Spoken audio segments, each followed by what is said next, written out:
Here we go. Did we get it? Hey, there we went. I had to refresh. It wasn't going. We're live everywhere now, I think. All right. Pete's here. Kevin L's here. Bill Disk is on. Neil's with us. Dad's here. Okay. I didn't know if it was going to go there for a second or not. Facebook went right away. YouTube, I had to refresh. Then it finally went. So, but I was getting a little nervous. It was not cooperating there for a bit. So anyhow, glad you guys are here. We are live. It is functioning, at least for the time being. So we're going to take that and run with it, and we'll see what happens. Anyway, I hope everybody had a great week. A lot of things going on as usual. Big news in the car world, and a lot of interesting stuff to talk about tonight. So before we get too further along, we'll go ahead and catch a little housekeeping. We're going to give you a Hudson badge and an Auburn badge to get things rolling tonight. And please double check your autocorrect before you hit send. If it changes it into something I can't understand, I have to skip it. I do try to catch most comments, but occasionally I do miss some. But if I can't understand it, I definitely have to skip it.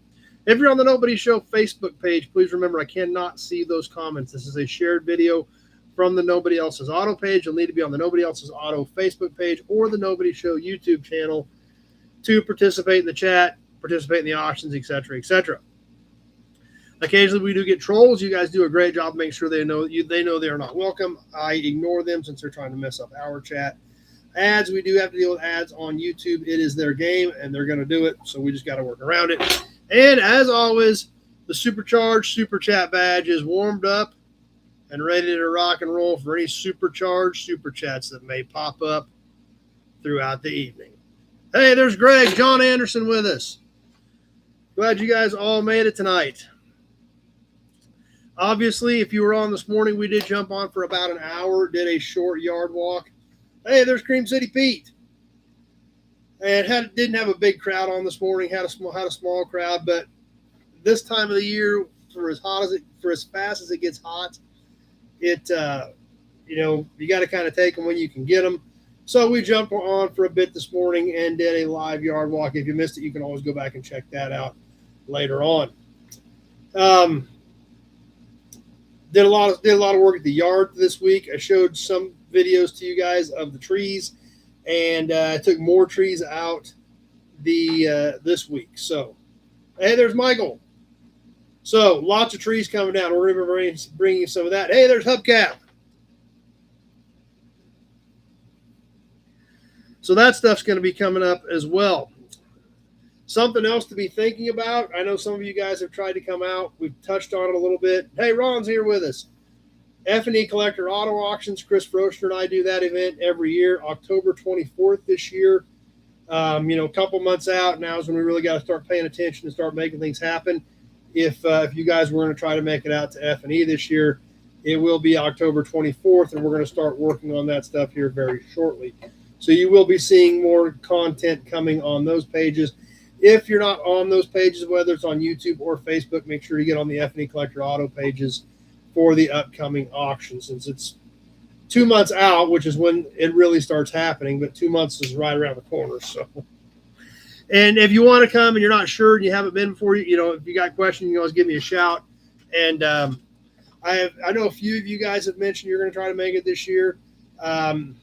There's usually, Rico and Jess usually come out. Pete was there last year. Austin usually tries to make it. So there's 6 or 8, 10 nobodies usually that have been out here the last couple of years for it. So it's, the bad part about it is I'm extremely busy, but we've had a great group that, knew each other, that were able to hang out, because I didn't have a lot of time to hang out since we're trying to keep the event going. So, but a few months away, but also, like I mentioned, right around the corner. So if you've got questions, you can follow those pages or give me a shout. So, yeah, Pete got a license plate with a car attached to it. So, but I still don't think he regrets it. So, at least I wouldn't, for as nice as that car is. But something else that is coming up, I think, next week. You guys got to – I know we've talked about this before, and I don't know if you've seen it or not, but our friend Zach with Suede Customs – he goes to Cool Deadwood Nights every year with a load of cars. So I know I've encouraged you guys to go over and check out Suede Customs channel. if you haven't, go over there and check it out. And you've got to watch the video on the Chrysler station wagon. It is hilarious. I think he's sending that car to Cool Deadwood Nights as well. So check out Suede Customs. If you haven't subscribed, definitely subscribe. But you've got to check out the Chrysler station wagon video. Zach and Paige did an awesome job on it, and it is hilarious. I think you'll get a good chuckle out of it.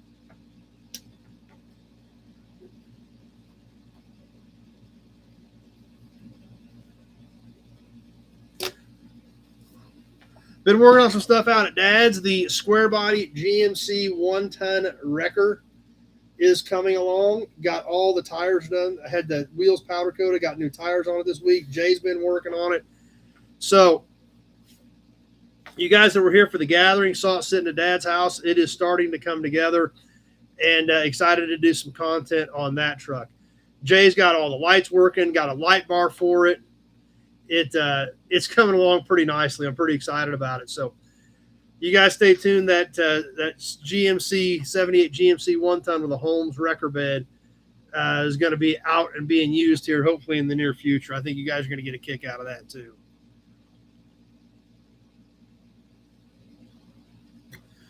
But obviously the big news in the collector car world this week. Oh, and by the way, stick around for that oil can. I told you guys this morning it's going to be a crazy cool oil can. We'll get to it here after a while, but it is off the chains. Coolest, probably the coolest oil can I've ever had. Right at the top. It's right at the top with a few like my Silent Chief and stuff like that. Anyway, hey, there's baling wire. The big news this week out of Monterey, the Shelby Daytona Coupe. If you haven't seen that on any of your social media feeds, then you probably don't follow anything in the car world. The 64 Shelby Daytona Coupe, they made 6 of them. They hardly ever come to market. One of the Walton heirs, the owners of Walmart, has one. Hey, Nate's here. And car hammered at $39 million, if you haven't seen it. But it's been everywhere. I can't imagine how you would have car stuff on your feed and have not seen that from Monterey. Hammered at $39 million, and with fees, was it $42.9 or something? $42.9 or $43.9? I don't remember. $42,900,000. Hey there, Scott. So, a pretty special car, record for an American car, and kind of an interesting story. I mean, obviously they were built to compete. Hey, there's David D. Motorbarks here with us. Oh, and David D., by the way, I don't know if you've gotten your box yet or not, but as usual with your stuff, I found one more piece of yours after I shipped it. So I will get it to you. But it's like when it comes to David D stuff, every time I got to forget something. And it's always just like one piece, but I always forget something in David D's boxes. So I still got one here for you, and I will get it to you. So obviously, if you haven't read anything about these cars, by this point, obviously they were already building Cobras. And they designed this coupe. Peter Brock actually designed the car. And they built one here. Then the other 5 were actually bodied in Italy. This car was CSX 2300. I believe that's which one it was.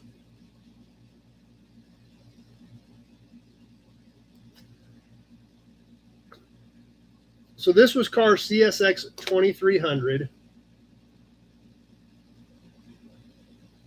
Let's see where I was at. Build the Shelby American, November 1963. It was the 3rd Daytona Coupe completed. Hey, there's Frank. Yeah, I know, David. It's like I got to screw your package up every time. I got to short you one thing every time. It's almost like a rule of thumb anymore, but it's here. It's got your name on it. So it was prepared as an FIA specification competition car before being shipped to Italy, where it received its lightweight body from Carrozzeria Grand Sport in Modena. Following the construction of the first prototype, the remaining Daytona coupes were bodied in Italy. CSX 2300 debuted in the final round of the 64 FIA GT Championship. Shelby Championship's hopes were hanging by a thread after the cancellation of the Monza round, making the grueling French event a crucial opportunity. The Tour de France combined circuit racing, hill climbs, and thousands of kilometers of public road transport. They were unfamiliar with the event. Arriving in France, it was entrusted to Bob Bondurant and German Johann Nerspach and assigned race number 187. But they chose this car over the other one, and it won the two opening stages of the Tour de France at the end of 64. But then endurance racing knocked it out of the race due to broken parts. In 65, CSX 2300 with 3 additional coupes at the center of the effort, they went after everything. Let me find a little bit more about this. There's some interesting stuff about this that I do want to get to about this car. It raced in Sebring, and the first European appearance came at the Nürburgring 1,000 kilometers in May of 65. For this event, CSX 2300 received a unique livery, white paint with blue and red stripes representing Ford of France. It remains the only Daytona coupe to ever wear this color scheme. Driven by Joe Slesser and Andre Simon, the car qualified as the second fastest Cobra Daytona and finished 12th overall and 3rd in class on one of the world's most demanding circuits. So you think about that, this car was only 7 or 8 months old, and it finished 12th in class at the Nürburgring 1,000 kilometers. Suede, S-W-A-D-E. S-W-A-D-E. So what's interesting about that was the fact that Joe Slesser was, thanks Pete, appreciate it, was one of the competition drivers of this car that just sold for $39 million. So what's interesting about that? Well, this is what, to me, is kind of interesting about it. On March 16th of 1965, probably right before they left for Europe, Joe Slesser was paid $725.62. I assume this was one of Joe Slesser's paychecks just before they left for Europe to race this car, CSX 2300, in the Nürburgring 1,000 kilometers in May of 65. So as I was reading through it, kind of learning a little bit more about this car, of course, obviously when it hammers at $39 million, it tweaks a lot of people's interests. And I was reading it, I was like, that name actually kind of looks familiar. So I went back through this stuff I had, and I had one of his paychecks here in my collection. Hey, there's Big Rig Brett. So I've got one of his checks from one of the original competition drivers from the car that just sold for hammered at $39 million. Hey, Alex here with us.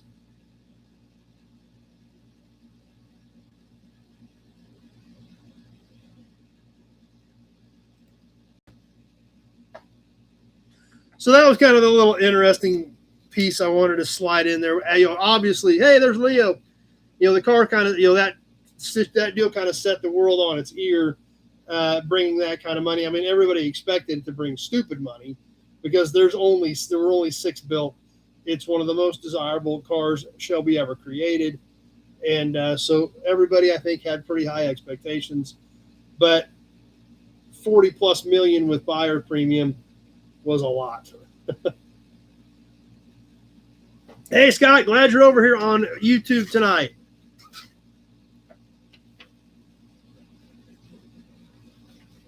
Or actually,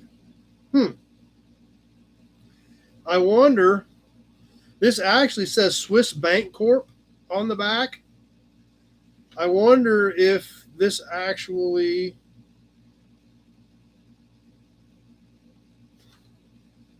if he was already in Europe. says Swiss Bank here. Says Swiss Bank up here.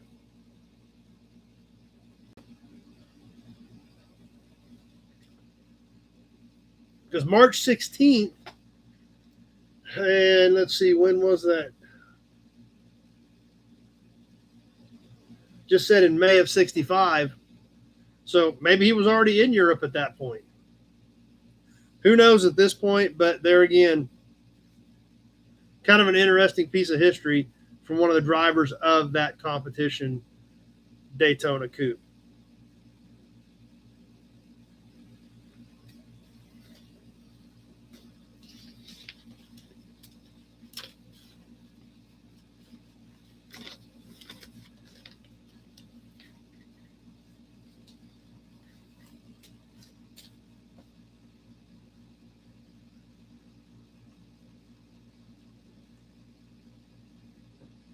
Obviously, Mecum had a big sale in Monterey this weekend as well. I did text Wicks about the Daytona Coupe. Did not hear back from him to see if he had a little more insight to it. Maybe we'll hear from him this week and have a little more information. But, Mecum sold a ton of good stuff, a lot of Ferraris. They did have a disappearing top Murphy Model J that did sell. Glad you enjoyed it, Motormark. 3.2 million, which is the same style of Duesenberg that we did the videos on with Doug Prey at Auburn Court Duesenberg. That was also a disappearing top Murphy bodied J. So that was, there again, as I learn a little bit more about them, it's always interesting to see another one pop up and see what they do. Obviously, I'm not exactly in the market for one, but it's still, when you get an opportunity to be around one and you learn more about it, that makes it kind of fun. So, but obviously tons of results from all those auctions, but the, yeah, it looks pretty good, doesn't it, Kevin? Oh, by the way, I did see your PayPal pop up too. So we're good there, Kevin. That did come through.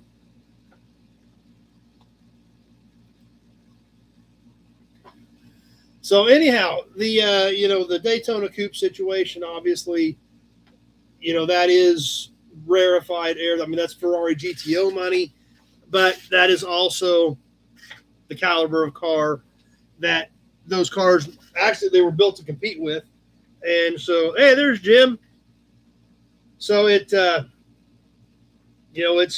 guess they should be bringing about the same money. It's that caliber of car. They were built to compete against each other. And so I guess they should be right in the same ballpark money-wise. Actually, a little bit more than what the last Ferrari GTO sold for at Mecum's. I think it sold for $36 million. So, yeah, look fine to me, Kevin. So, anyhow, that was obviously kind of a news flash to the world. This particular coupe that we're talking about, Michael, that's the car that we've been talking about, the race history on it. And actually, it has a very long race history. It was actually sold and was raced privately for years. I actually spent several years in Japan. It's a pretty interesting story if you go in and read the whole thing. Obviously, I wanted to catch some of the highlights and talk about the fact that Joe Slesser had driven that car since we had literally one of his paychecks here. Hey, there's Glenn from literally the exact same time period as when they were running that car.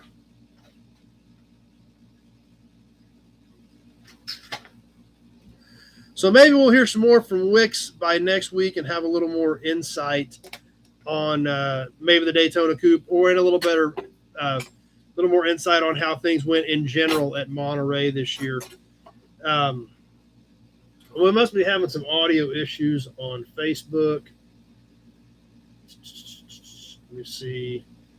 I thought Facebook was working. Apparently it is not, because we don't have audio. I've still got several viewers on, though, but I don't know.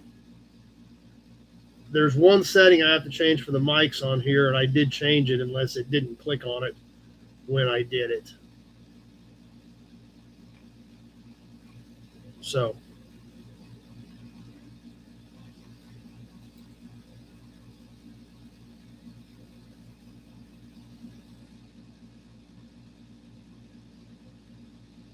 Well, it's working fine now. We had a little trouble getting on, but so far so good.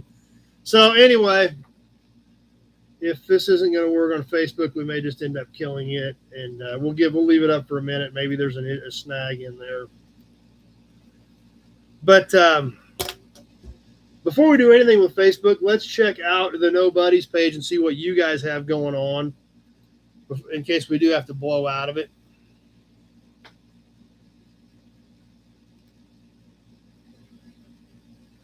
Matt throwing up some more artwork. You put out some nice stuff. Buick Man out at the car shows.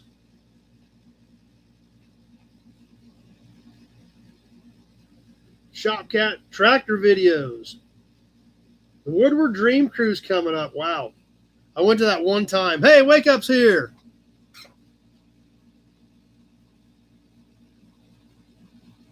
Motormark's ready for the auction.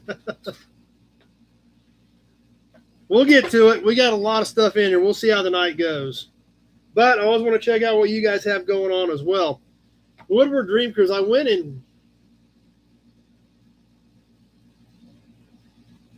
2001, I think. I was in Detroit working. I was actually up there working that week, so we went down there a couple nights. That was pretty cool. So anyway, love keeping up with you guys on there, and I appreciate your support. Now, please remember, I do not manage that page. Dream Cruise was yesterday, okay? Jump on over to Facebook, look up the No Buddies page, answer the questions. Andy or Zach will get you in. They take care of that group for us. I don't have anything to do with it. It's great that they have done that for us, and keep that going so you guys can keep in touch with each other and keep posting your stuff, what you've got going on there.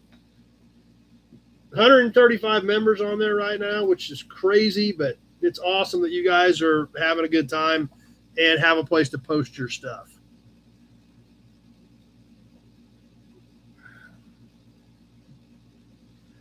So anyway, like I promised you, we got a crazy can tonight.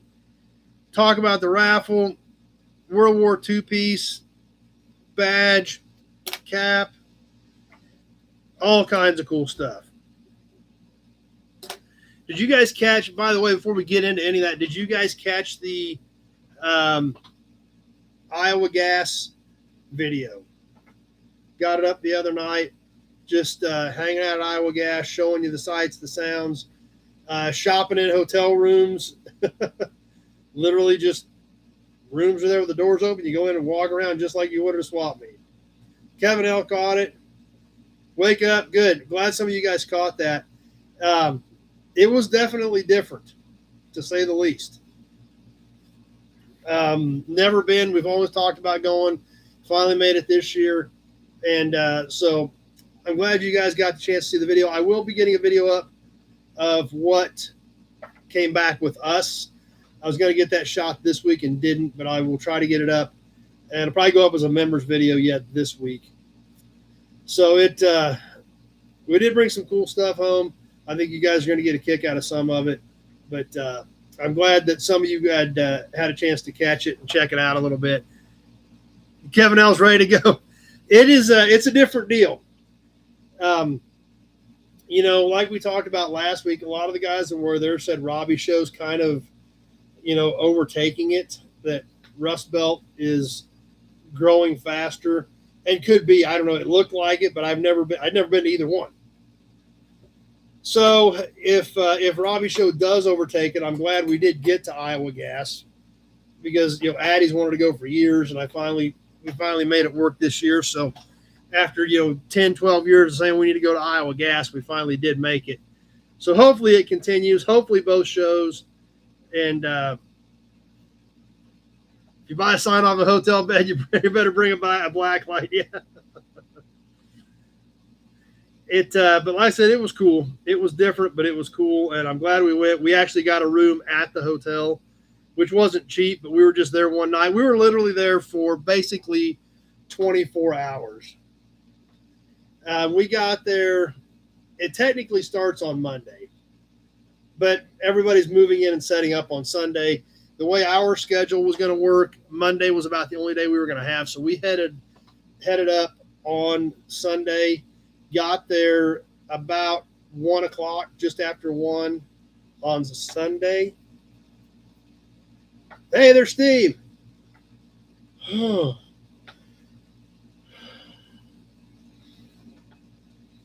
And we literally pulled back out at about 1 o'clock on Monday. So we were at Iowa Gas for right at almost dead on 24 hours. And it was a fast 24 hours. With all the stuff that's popping up, trying to figure out what you want to buy, where your priorities are at, where you want to spend your money, things like that. It was crazy to say the least, but I'm glad we did it. I'm glad we can say that we went.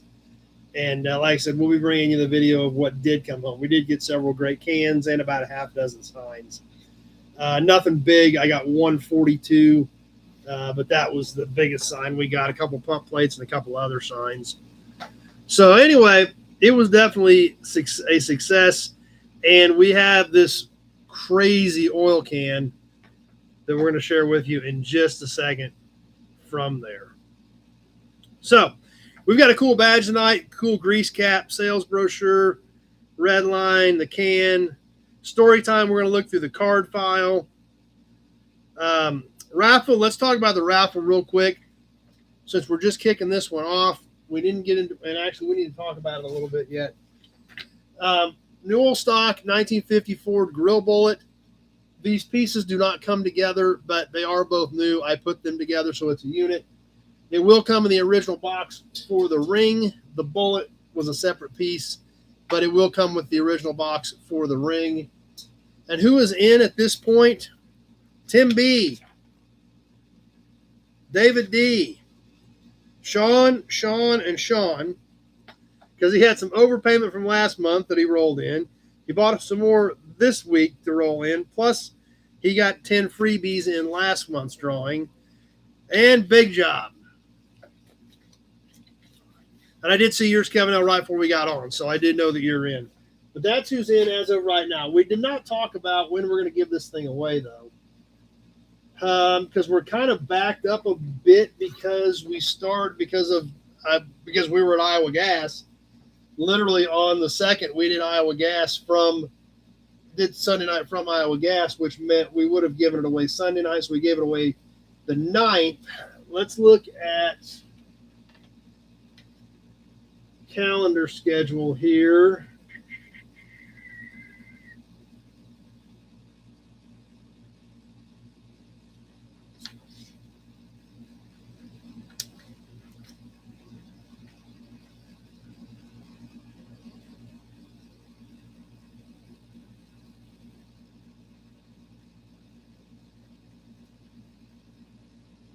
So I think we'll give this away like September 5th. Yeah, I think we'll give it away September 5th. Since we're kind of backed up a little bit, and then we can kind of balance that out in October. Sounds good, Motor Mart? But that's who's in as of right now. We're looking at a September 5th target date to give that super killer piece away and add it to somebody's collection. Dodging badge.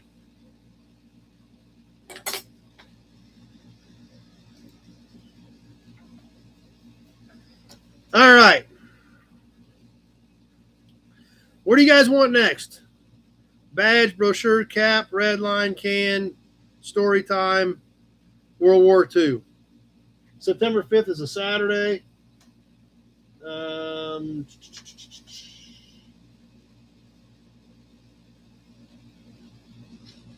Oh, come on. My calendar's flopping on me here. It's not staying where I want it. Yeah, the 6th. You're correct. That would be the 6th. My calendars are falling down on me here. So thanks for catching that, Pete.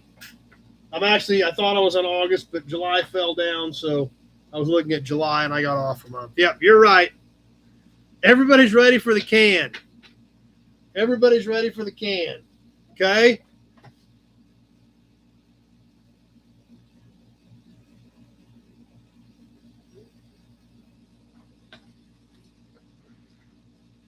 All right, we better have a Hudson badge while we're thinking about it. And then World War II after that. Sounds good. We got you, Joe. Okay. The can. Yeah. And it kind of is the can. Here's the problem with this can. This is literally, I do need a new Churches of Poland calendar. I think I've got one left, actually. I think there is one. I was actually going through auction boxes today, and I think, yes, there's one Churches of Poland calendar left. I was going to take it to the gathering, and I forgot about it. It's buried in one of the auction boxes. So, kind of the problem with this can is it's kind of a holy grail can. I mean, it's a can that I'd never seen in person. I'd never seen a real one. I'd seen pictures of them. I tried to buy one on eBay about 10 years ago. And that's the only one that I've seen for sale.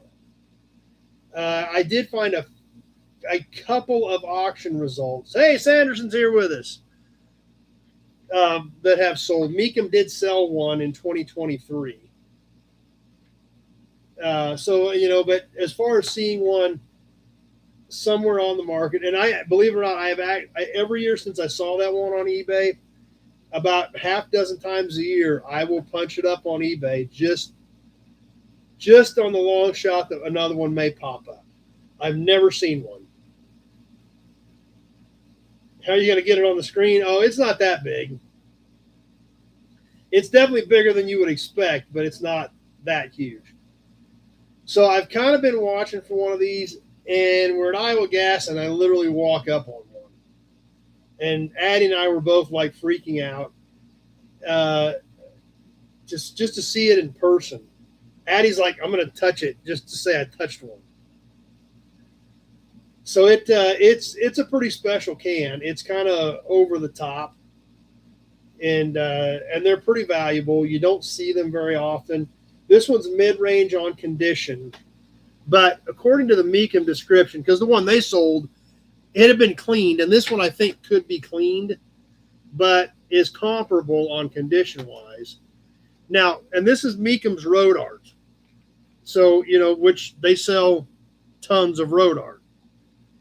Meekum says it has overall even wear, but how many have you seen? Meekum calls it a rare and unusual can. Meekum sells a lot of signs and a lot of memorabilia, and they consider this can unusual, rare, and says literally, how many have you seen? Hey, there's Randy. So just to kind of put it in context, that's what Meekum says about it. So for them to say something is unusual and rare for the amount of the stuff that they move, that says something to me. So let's grab it. Like I said, I think it's, to me, kind of a holy grail type can. I'm excited about it. And I hope you guys are as well. So let's check it out.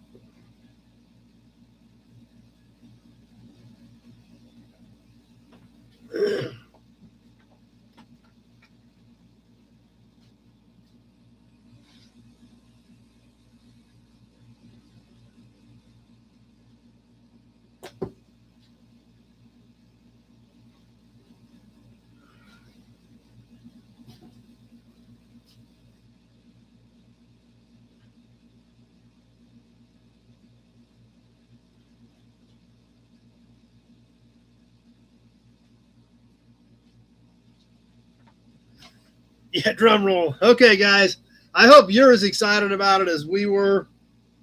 Like I said, it's a little rough on the front. I think this could be cleaned. And I think some of the color would come back on this. It is 100 years old. It is a mid-20s era can. And here she is, without further ado, the Marathon Oil Derrick can.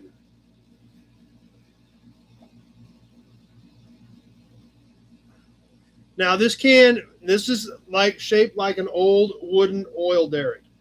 And it has the graphics of an old wooden oil derrick. There goes the hearts and the hearts and the hearts. It is a metal can. You can see the seam on it. It says Marathon Oil Well on the side of it.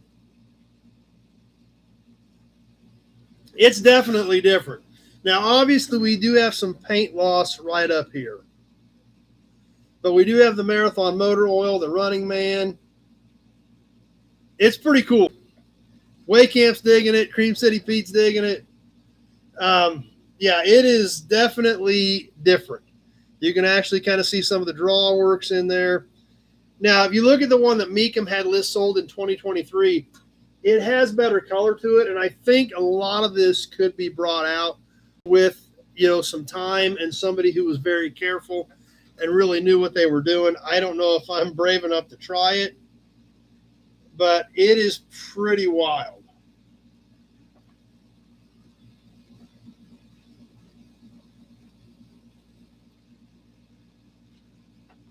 I believe this is 1 gallon, and it has what I believe to be the original cap. I mean, it sure looks correct. It does not say Marathon on it.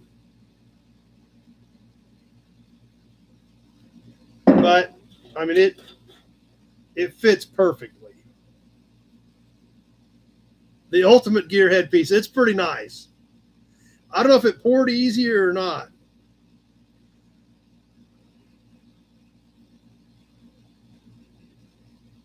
But, I mean, the threads just goes right on, fits snug. It's really pretty straight. Obviously, all metal.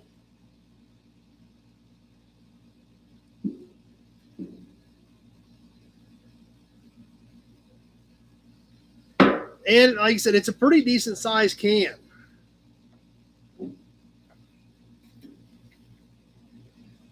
Just over 15 inches with the cap.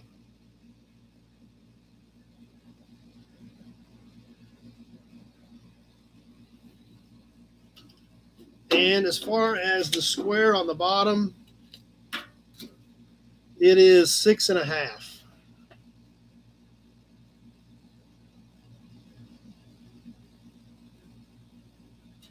Good beer glass. Marathon motor oil. The Marathon oil well can. It is mid-20s. So it is right at dead on a 100-year-old can.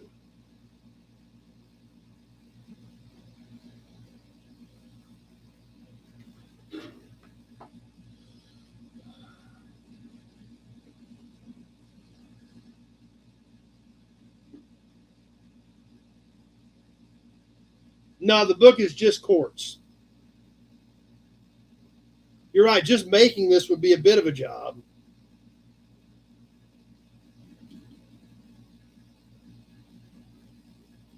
So like I said, you can, if you Google it, you can find Meekum sold one and maybe Morphe sold one within the last few years.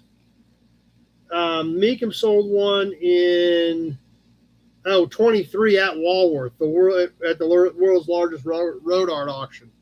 So they sold one of these in Walworth in 23. And very, very few of them have survived. And that's why they're so hard to find.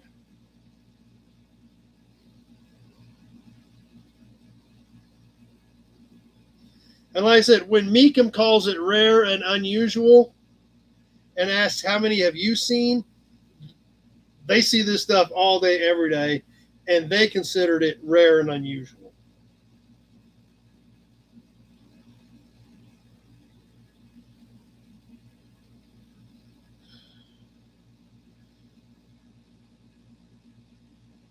So there were a lot of nice cans there. We did bring some other nice cans home as well that we'll be sharing with you. We'll have them all in the video, and then we'll start working them in on Sunday nights, a little bit at a time here, and start sharing them with you on here and getting into some more of the specifics on each can compared to just the overall video we'll do of what came back from Iowa Gas. But this thing here was pretty spectacular. I did have it in the video. I did not own it at that point, but I did want to get it in the video because like I said, just seeing it, we had never seen it. Good question. It would make an excellent dunce cap. I could probably wear it well. How's that? Poke a hole in the bottom, and there you go. So the 100-year-old Marathon Oil Derrick oil can.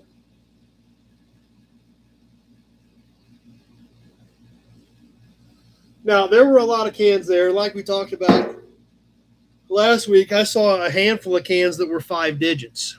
You know, obviously this wasn't 5 digits. I couldn't afford that. But, you know, still, these are still not cheap cans. But to us, you know, like I said, Addie and I had never seen one. And to see one in person was pretty exciting. And then, or megaphone, yep. And then when the guy just kept saying, make me an offer, make me an offer, make me an offer. And I was like, well, we're not close. He's like, make me an offer anyway. We'll see if we can get close. And we did. And I was shocked. And Addie and I were both ecstatic, to say the least, after, you know, just knowing they existed, seeing pictures of them, hearing about them. And for as unique as it is, you know, like I said, quite a deal. Have any of you guys ever seen or heard of this can prior to this one? I'm just curious because like I said, I had heard of them. I knew they existed, but had never seen one in person. So I was curious if any of you guys had ever seen one or heard of them or seen pictures of them either. Kevin L. had never seen one. That's what I was curious about. If anybody had even come across a picture of one or heard about them. So, okay, well, see, that's all right. Well, there it is. It came home with us, the Marathon Oil Derrick can. The Meekum one did. That Meekum one sold for a little over $4.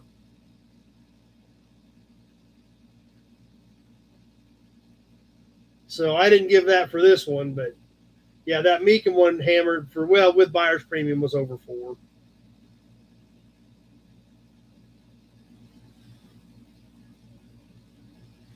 It needs its own insurance policy.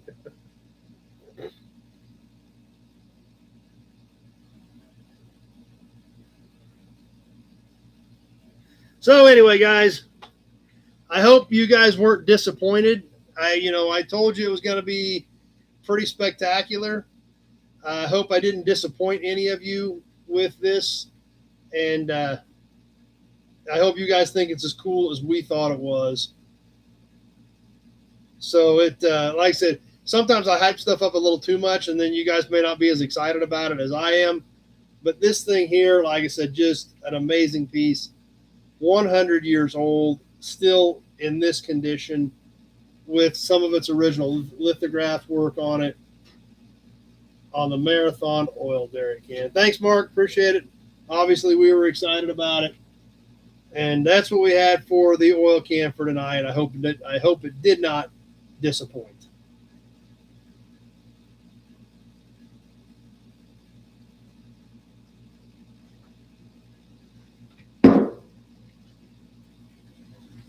All right, Joe wants a World War II piece. We'll get that next.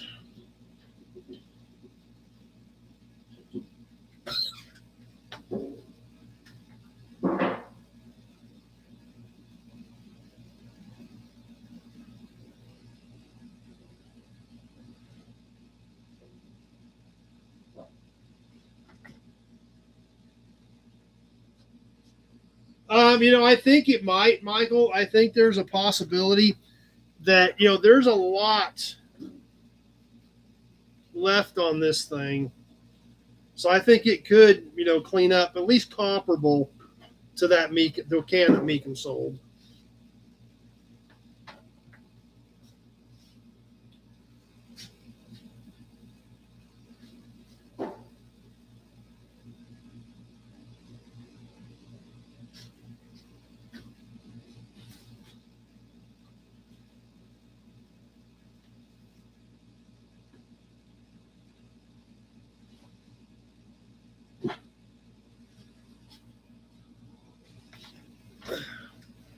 Yeah, it was definitely missing some paint. So's ours, though. So, like I said, I don't know. We'll just have to kind of see what we can or can't do with it. But regardless, the opportunity could be throwing sparks. I'm not sure. But the opportunity was there. We were able to make a deal on it. It was like, wow. It was like, really, we were looking at it and touching it earlier. Now we're holding it and taking it to the car. It's like, is this really happening? One of those type deals, you know?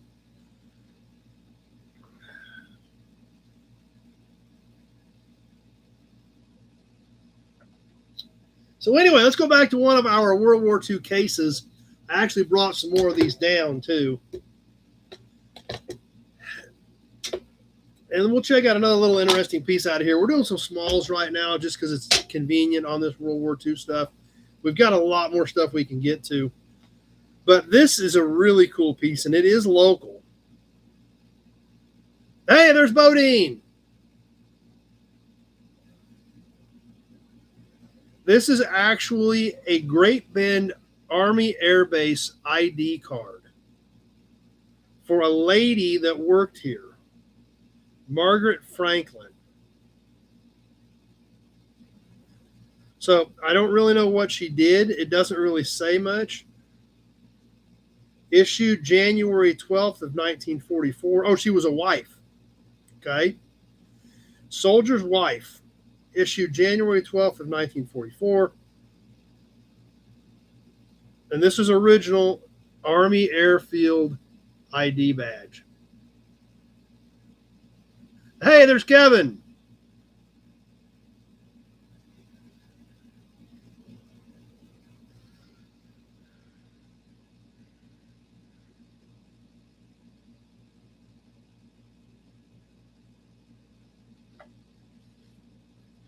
Can't be a lot of these that survived over the years. And this is cool because for us, it's local, literally to right here, just literally just west of town.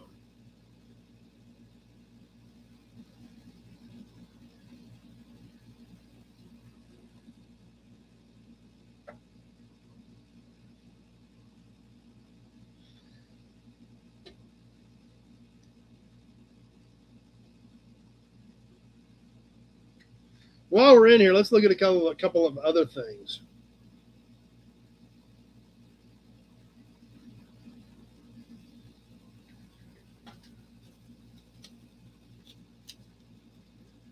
Independence, Kansas, down in southeast Kansas. Independence Army Airfield, Independence, Kansas. Matchbook. Hey, there's Dougster. This ID was issued on January 12th of 1944. Is what it says on here. Yeah, that's what Michael got for us. Okay, appreciate that, Michael.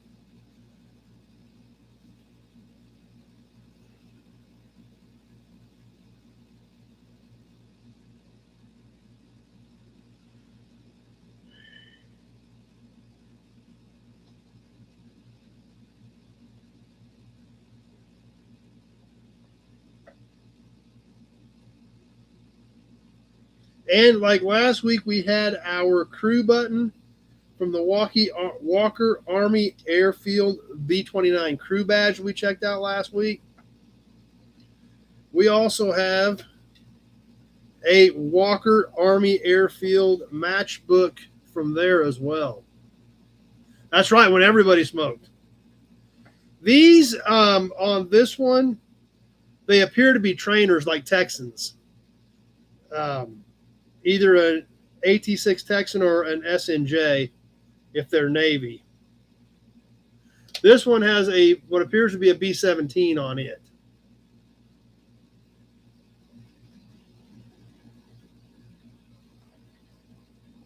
But I think these are what was called the AT-6. Is that right, Joe? But they were called the Texan, and they were trainers.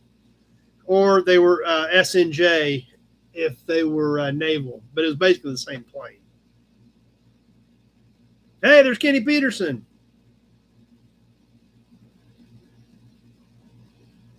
We have to ask him about it, Joe. See what he knows about them.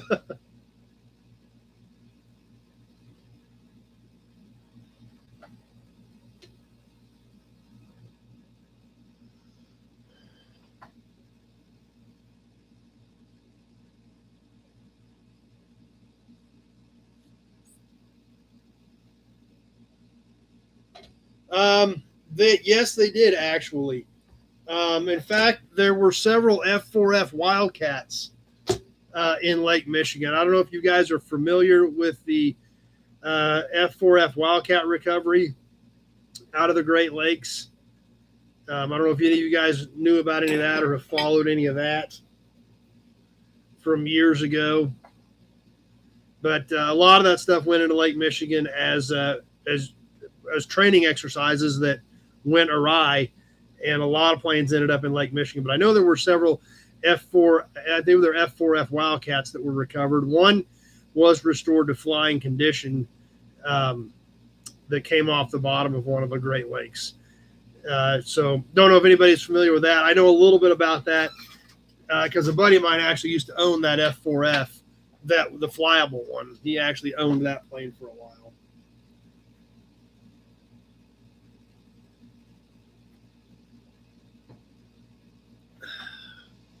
Hey, there's Sean. Sean and Christine made it.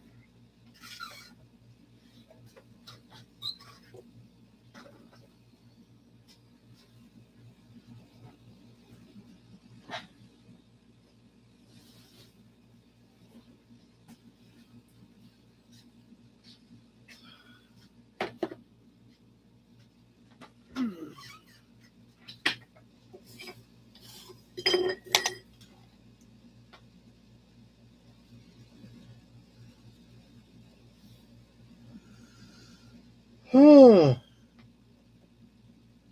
Ugh.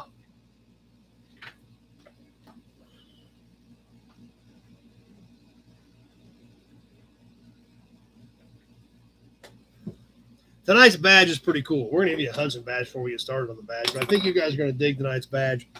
I've had this out for a couple weeks. We just have never gotten to it. That's why I want to get it squeezed in. Whoa, whoa, whoa, whoa. Hold on. David D coming in with the first supercharged super chat of the night, courtesy of David D. Thank you, sir. Appreciate it, David D. Great Lakes, great times, no salt, no sharks. Sounds like a better plan than having sharks. Good idea, Pete. Anybody new on tonight? Thanks, David D, for supercharged super chat.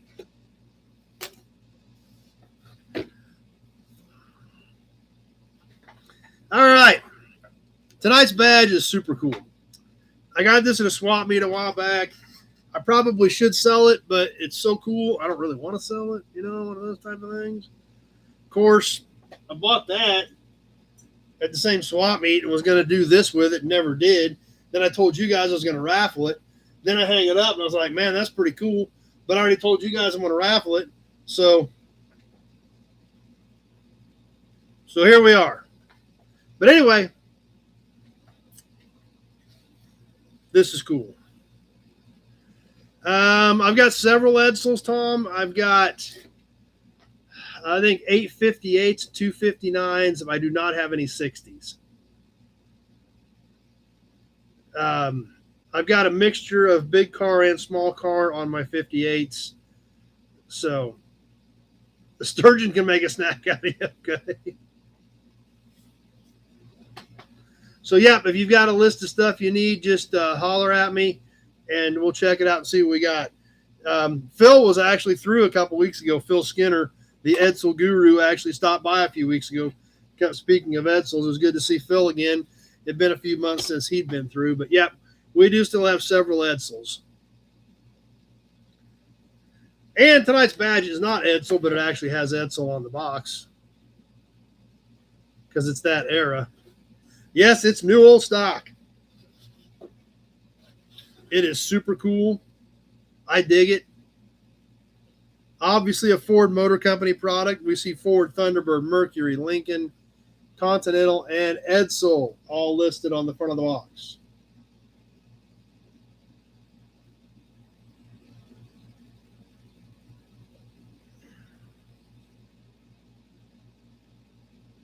I actually got this from one of Alan's buddies at the Wichita swap meet, as a matter of fact. Yeah, it's cool. It is cool. I ain't gonna lie. Are we ready?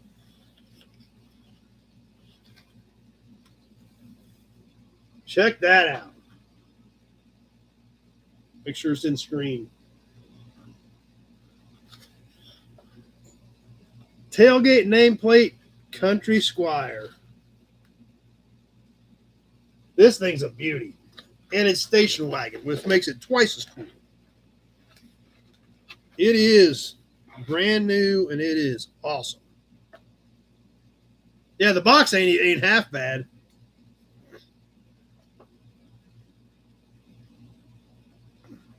And it's a big boy. This thing is one piece of pop metal.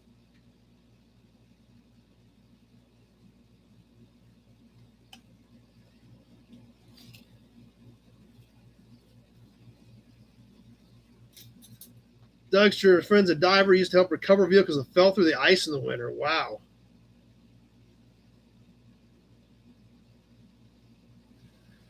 Snowmobile's line between 3 sleeping sturgeon. He said it can rot. I didn't know sturgeon were quite that rough to deal with.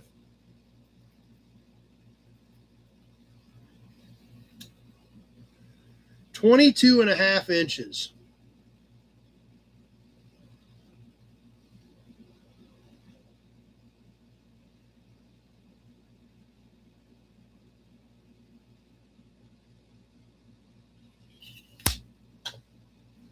So this thing is almost 2 feet long. It is pop metal and it is chrome plated. Throw it in your truck, Bill. Yeah. So now you guys can see why it's still been on the keeper pile, because this thing is pretty awesome. It is a C0 part number, so it is a 60.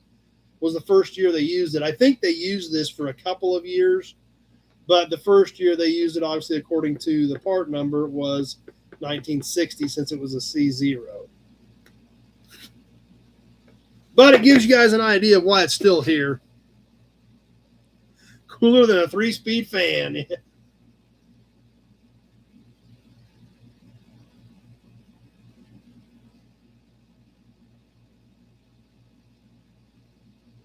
So it's a nice piece. You guys can see now why I'm so excited about it.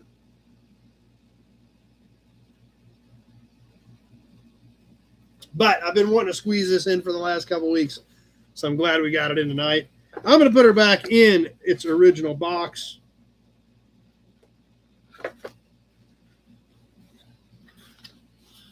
And then figure out what I'm going to do with it. But it's awesome.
Yeah, 4 Edsels. Okay, sounds good, Tom.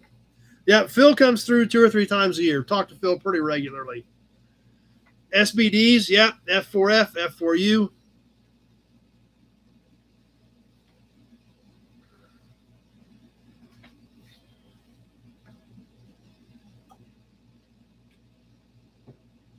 All right, what's up next, guys? What do we want to do?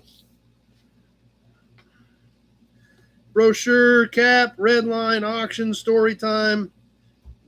Cross off the World War II stuff. We caught some of that tonight. Has to have a Hudson badge. We know we all need that for sure.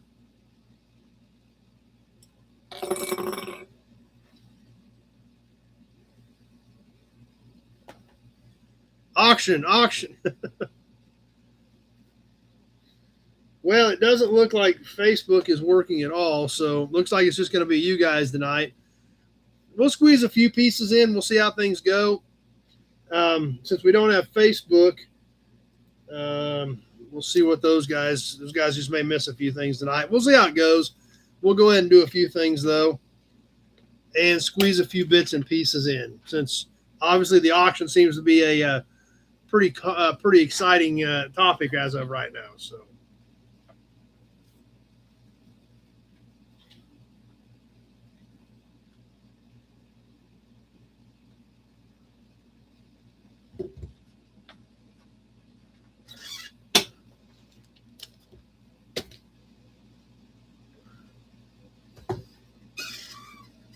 All right, ice cream fun coming in from Sean. Boom, with another supercharged super chat.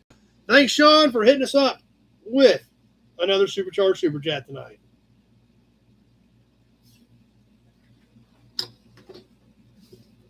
That's right. Ozark Antique Auto Club swap meet is tonight, or is this weekend.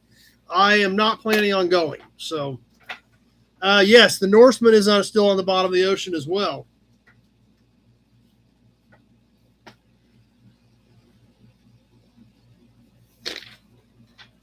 All right, let me get regrouped here, and let's add a few things to your guys' collection. And it would be a good time to refresh, make sure that you are up to speed and ready to go. Some of these comments seem to be coming in a little bit slow. So you guys might want to refresh while I move some stuff over here to get ready to add to your guys' collections.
Okay.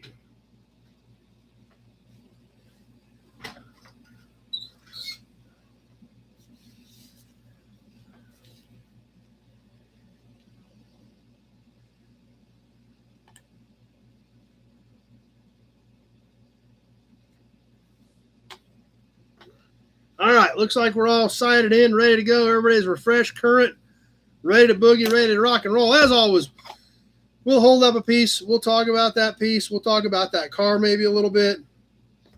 We'll point out any defects in it. We may give you some dimensions on the piece. And as we're doing that, if it's something you're interested in, go ahead and throw a bid in out there, and then we're going to hit the timer. I will hit it on my phone. We're going to go 90 seconds. I'll tell you when 30 seconds has passed. I will tell you when 60 seconds has passed. Excuse me. When my phone gets to 130, I will announce the winner based on what I see on my screen, which looks like it's probably just going to be YouTube. I'm still on Facebook. So we've still got some viewers on there, so they may be watching on both formats. So I'm still going to watch for bids on Facebook, because I know sometimes there's some guys will have both of them up, but they like to bid on Facebook where not everybody's at. So I'm still going to keep an eye on both of them. We'll start off with a lower dollar piece here to kind of start with, and I'll announce the bids as I see them, and then we'll kind of work our way into some other stuff. We're going to start off with it's kind of cool stuff, but it's kind of not cool stuff. So, but I think somebody's going to like it. And I've got I've got a stack of this stuff. So I'm going to start selling some of it. These are 20s era magazines, but most of the covers are gone. So there's a ton of cool stuff in them. There's a ton of cool ads in them.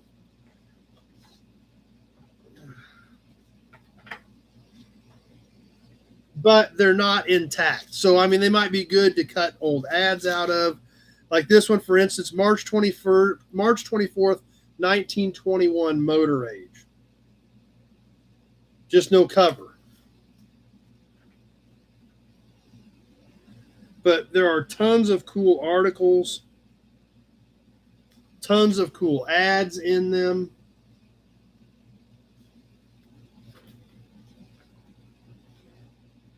Auburn Beauty 6, but that one's cut. Headlight lenses. Maybaum. I don't know what that is.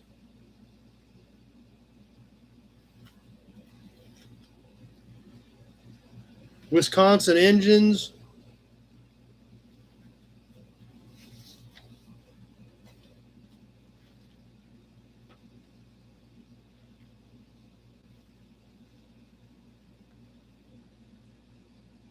Auto chain pull if you get stuck in the mud.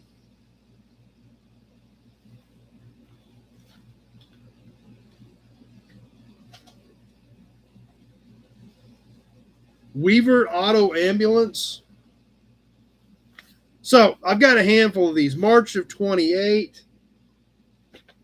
Now's the time to join Page as it enters its 18th successful year from 1927. This one actually does have part of its cover. Stutz, 11-time winner.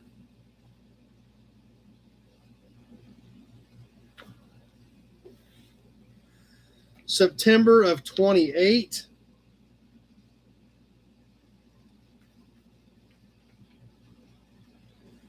So there's a lot of crazy cool stuff. Dodge alter the body lines of the Senior Six. April of 1920.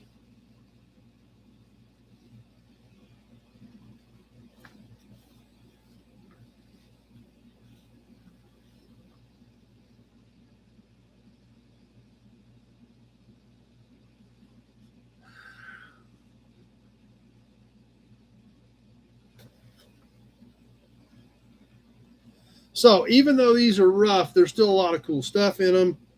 I don't know if there's interest in these. These are motor age. They're all motor age from the 20s. Maybaum from Racine, Wisconsin, founded the carriage building company Maybaum Wagon Works in 1886. There we go.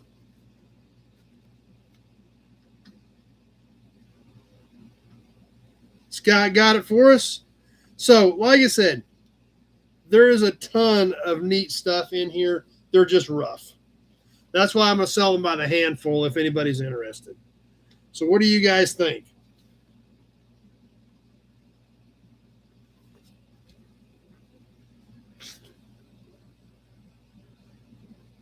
Hey, there's Mark.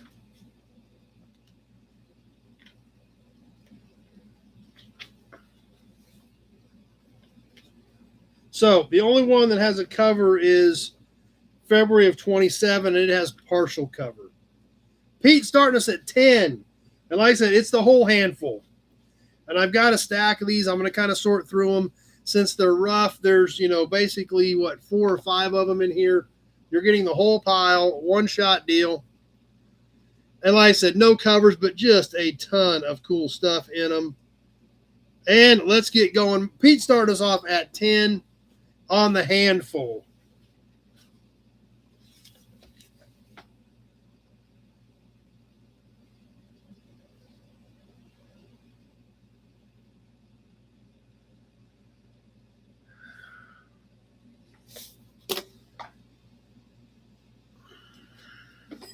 Okay. All of them, one-shot deal. Pete started us at 10. 12 with Kevin Brown. I've got enough baling wire. I know you had tons of old magazines. So I bought a bunch from you.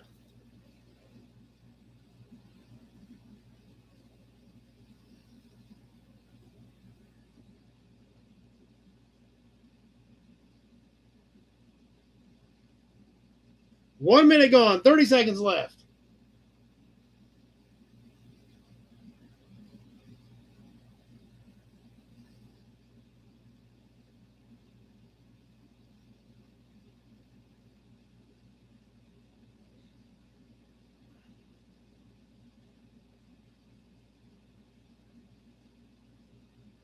Kevin at 12 on the whole handful. 13 with Pete, and that gets it done. As we roll to the 130 mark, don't blink next time, Pete. You won't get it done. It was that close.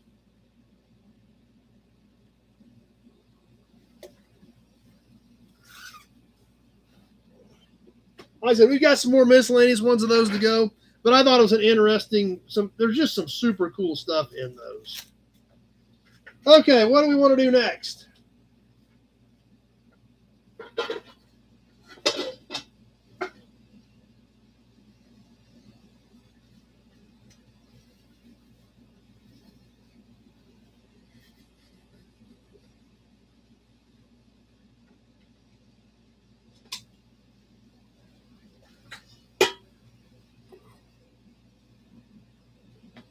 I think I remember hearing stuff about stuff like that, Dougster.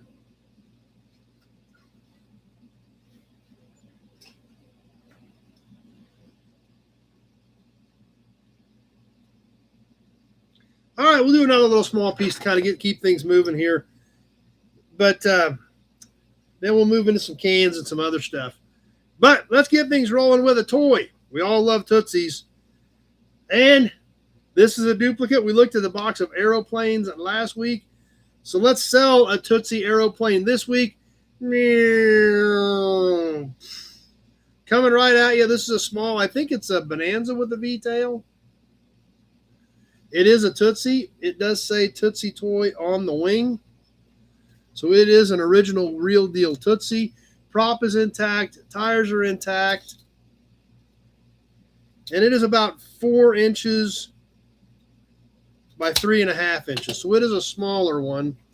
But it's a pretty decent little Tootsie.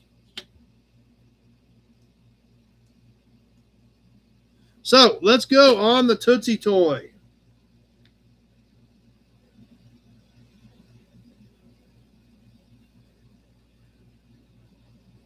$10 with Motor Mark.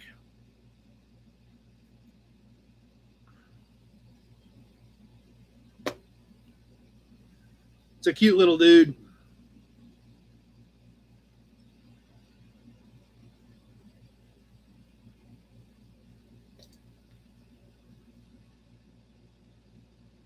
$30 seconds gone. 20 with Michael. Yep, wrong Bonanza.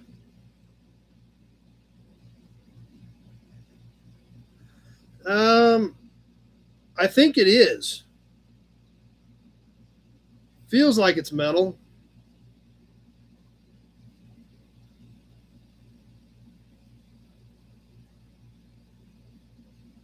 One minute gone. 30 seconds left to go.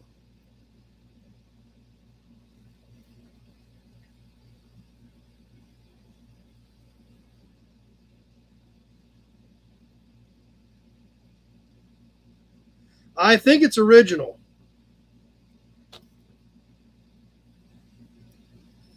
Just about ready to wrap it up. Michael at 20. It looks to be original to me.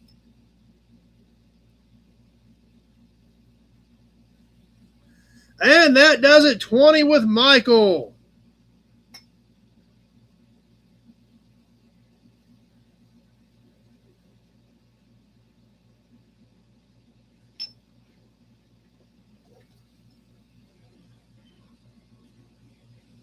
That's a cool little piece.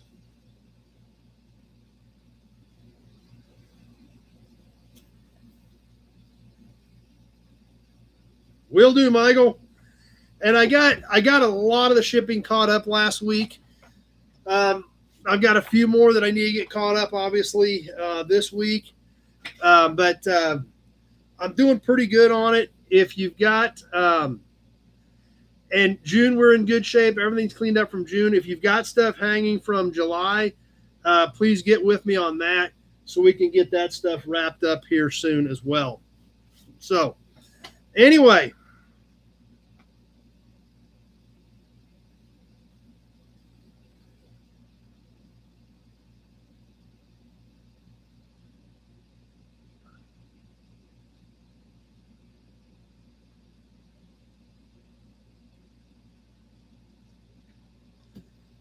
Let's keep moving. Let's do a hubcap. We haven't done a hubcap in a bit. We got a couple caps tonight.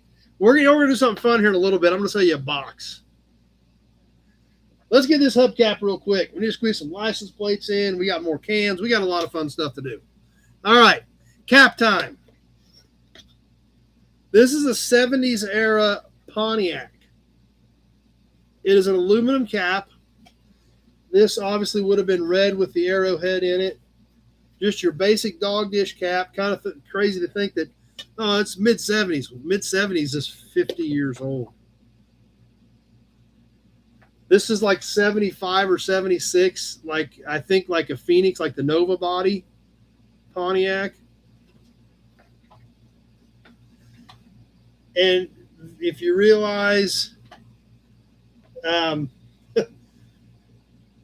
1975 to 20 or 1976 to 2026 is 50 years. You go 50 years the other way is 1926.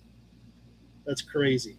But anyway, anybody interested in a cap? It is 10 3/4 in diameter on the overall outside.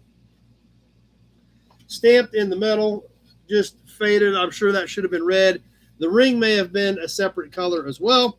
So anyway, we've got Kevin L starting us off at 10 on the Pontiac cap, and away we go. And, oil cans for your oil can book. Anybody interested in cans for your book? Especially a group lotting of them. Ventura, that's right, Frank. Ventura, Phoenix.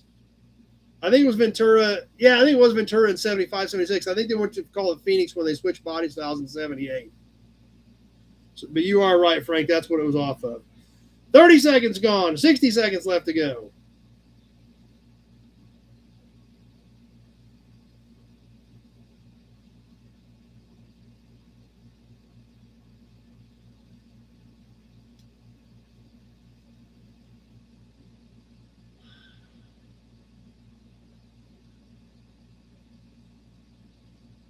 Upside down Space Force. So that means it's Space Force? Okay. Wear it as a hat. Put your dog's water in it. Hang it on the wall. 1 minute gone. Kevin at 10. On the Pontiac cap.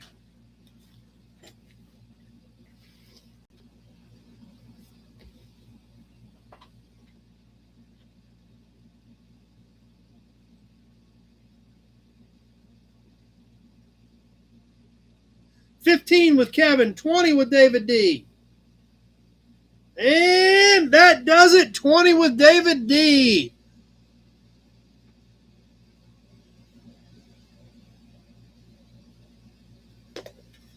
$21 with Kevin L, just a little too late.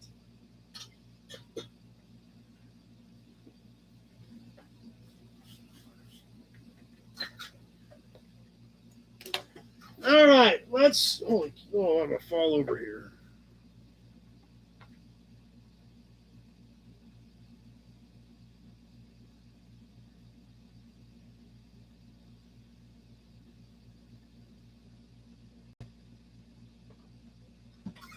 Okay, let me see what else we got here. How about this? Go, 60 seconds. We're going to sell this envelope, and you get what's in it, too.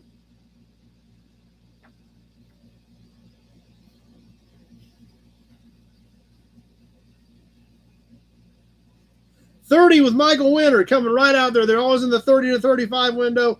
Michael not messing around, coming out swinging at 30 right out of the gate.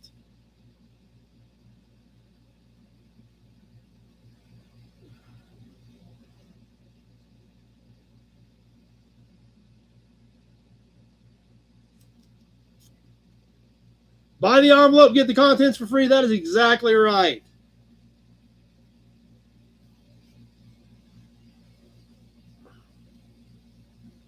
Michael at 30. We're getting close to the 1 minute mark.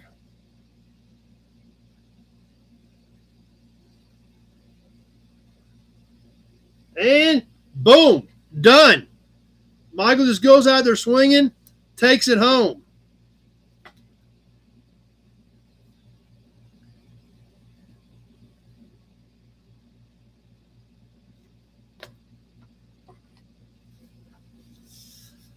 We want to see it, or what do we want to do, Michael?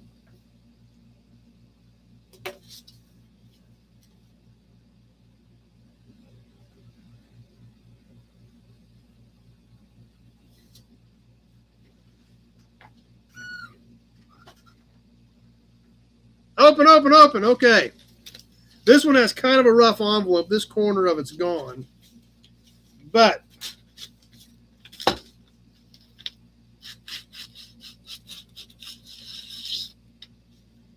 black and white. Look at that. A little bit of crusties from the envelope over here. That'll all clean off.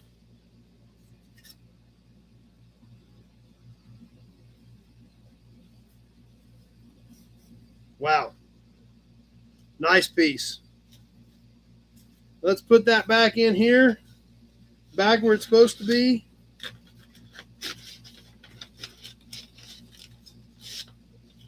So you can get it for to hang it up in your place.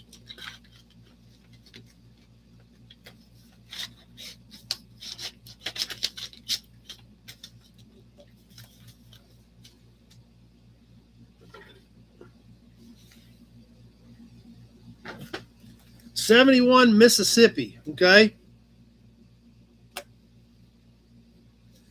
All right. What else were we gonna? Oh.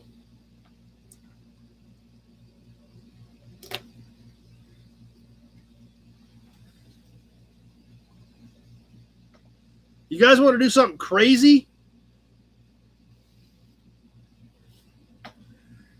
I've got a box that's been here in my office for a couple of years. Oh, nice, Dougster. Those are great. And basically what happens is stuff keeps getting thrown on it. We sell off the top. It gets shoved in the corner for a while. It gets drugged back out. More stuff gets piled on it. But what we've got right now at this situation is this. And you can tell the whole side's blowed out of it right here. It's been bouncing around the office for years. Stuff's been in, stuff's been out, stuff's been out, stuff's been in. But there's a bunch of stuff in here that just needs to go.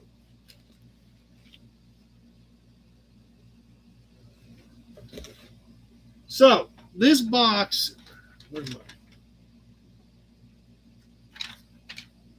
sounds good, Dougster.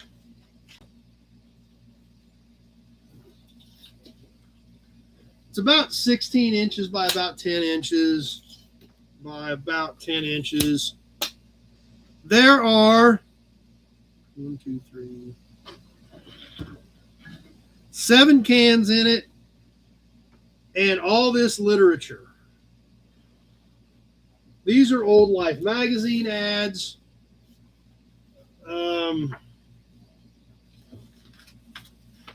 There's some owner's manuals in here.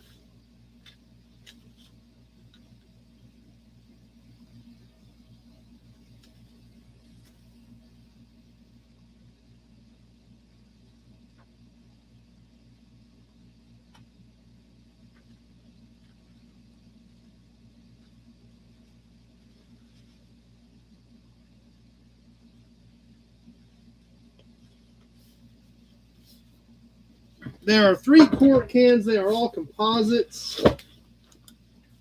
There is a metal grease can. You guys want to bid on the box? Or do you want to start pulling stuff out of it? I will obviously have to rebox it to ship it. But do we want to buy the bid on the whole box? Kevin says, go for the box. Porcelain plates are pretty nice, Dougster. I'm not going to disagree.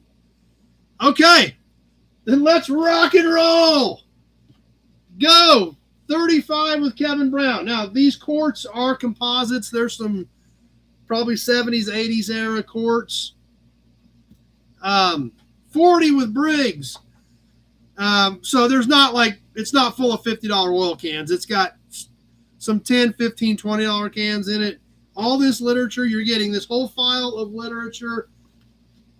We're going to finish cleaning the box up.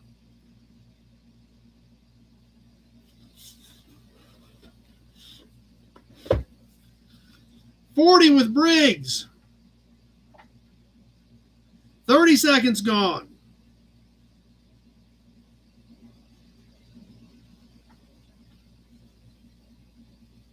$60 with Dennis Chapman. Show some of the cans. Well, that isn't any fun, is it? There's actually, that's a pretty nice looking can. We'll peek him out of the box. 1 minute gone. 60 with Dennis Chapman. Like I said, 6 cans and all this literature, a bunch of magazines, ads, some owner's manuals. Obviously, I will have to rebox it. I can't do anything with the remains of this box, but we're going to get it out of the office. 60 with Dennis Chapman right now. We're coming down to the end. We're getting ready to wrap it up. 65 with Kevin Brown. And that does it. Kevin Brown at 65. Ron came in at 68. Just a second too late. Kevin Brown at 65 on the box. And I don't have to trip over it anymore.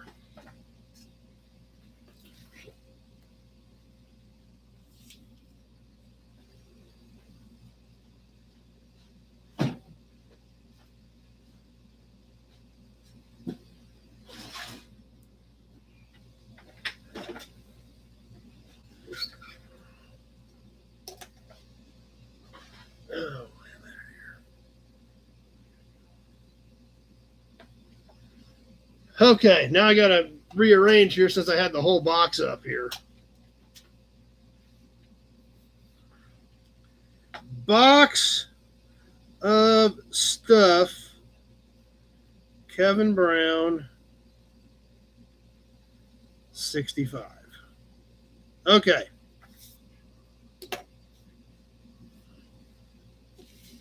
All right, that was fun. I thought, like I said, that box has been here for years. I throw stuff on it, I pull stuff out, I throw stuff on it, and that stuff at the bottom had just been there forever. So I figured that was a fun way to move it on to somebody else's to have some fun with it and kind of clear up a little bit of stuff here. Oil cans for your oil can book. Anybody interested there? If you've got your oil can book,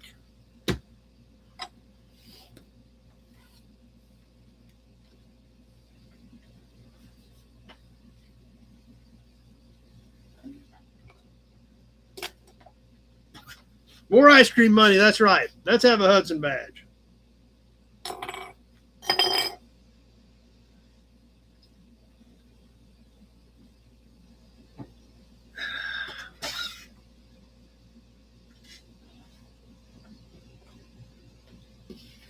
Okay. Oil can book. This is another kind of a fun one. I've been doing some of this thinking, trying to shake some things up a little bit. Thinking.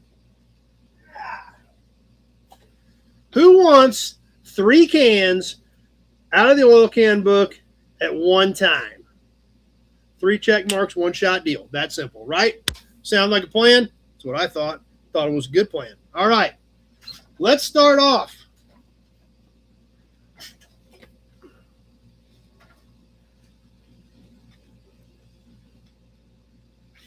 Page 69.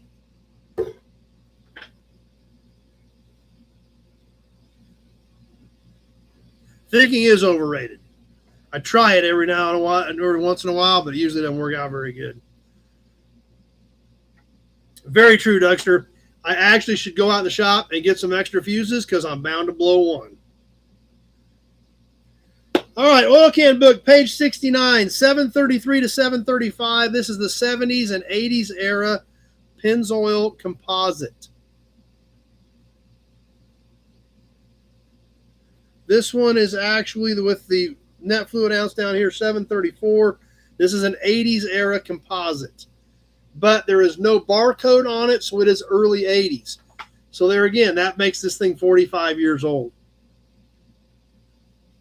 Up next, 3 cans, 3 quarts.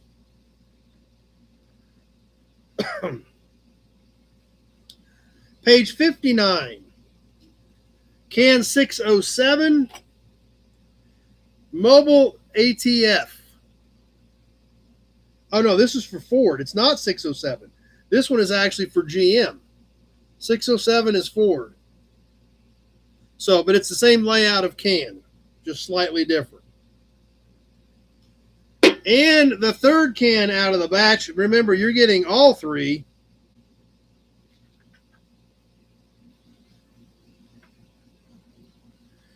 Page 51.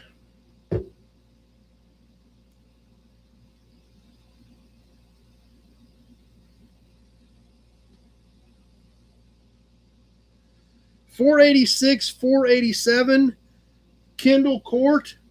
This is also a composite, but this was a 60s or 70s era composite. It is the roughest of the 3. It does have some color loss on the front of it. 2 of these are NOS. This is full. The Pennzoil is full. If I have to ship them, obviously I will have to drain them. The Mobile is empty.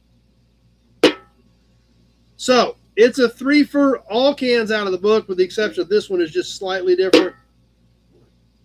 It is actually red. It probably just looks orange on your screen. But it's a trio of cans from the book. All 1 quart composites, late 60s through the early 80s. No, this one does have a barcode. So this is probably, let's see if it has a year, probably mid 80s.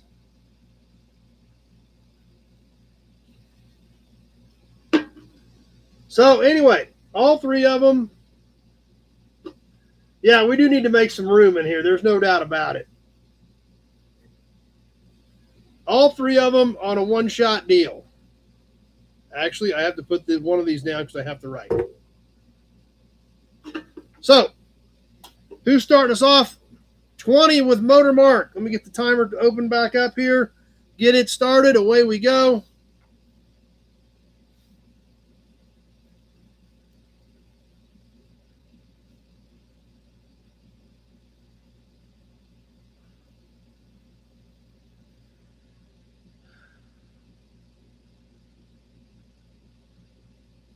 All right.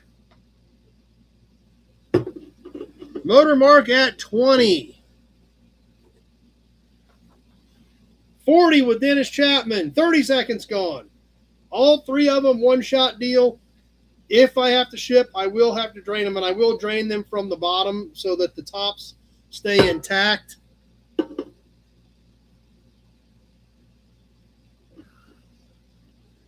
$40 with Dennis Chapman.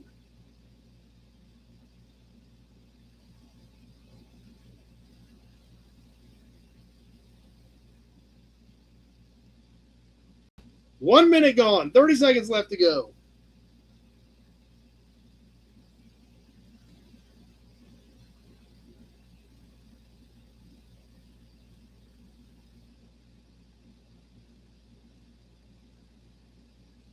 Eight-hour auction would create a lot of room.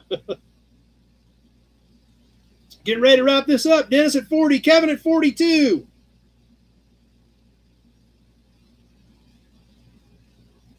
And that gets it done. Kevin Brown at 42 on all 3 of them.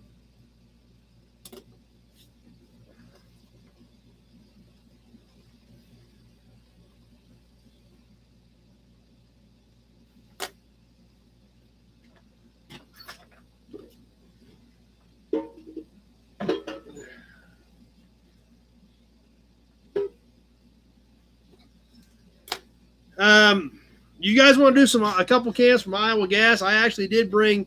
I've got a box of Iowa Gas stuff to sell, and I've got a couple cans out here.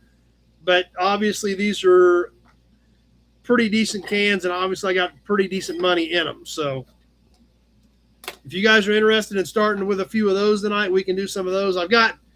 We'll work through them over the next few weeks, but I've got a couple of them up here on the desk right now.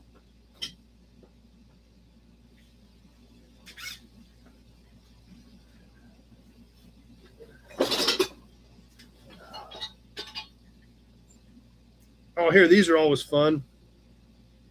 We did one of these last week. All right, so we want some of those better cans. Okay, let's do this for now, and we'll see where we're at. Another tire ashtray. I love these things.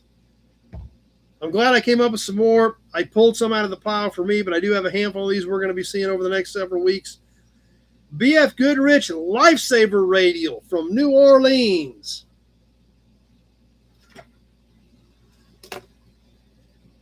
The Lifesaver Radial, this is all cast in it.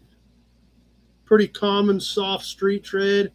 Does have the BF Goodrich logo cast in it as well. A little bit of paint loss here in the middle, but overall still looks pretty decent. It is 6 inches in diameter. It is an HR70 15 tire. All right, let's go on the BF Goodrich tire ashtray.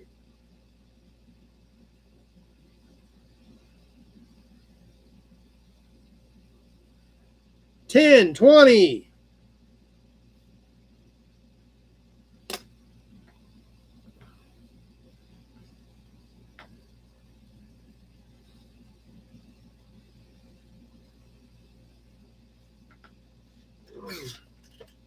$30 seconds gone, but I bet we're not done. These are typically anywhere from 25 to 50, depending on the tire and the style and everything. So, Dexter wants some crawdads.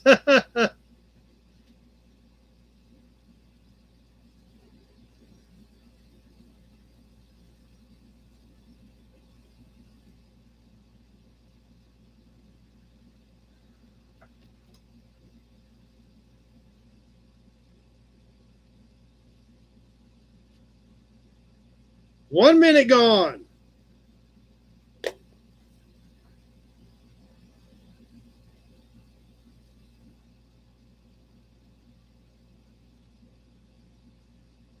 $30 was Sean.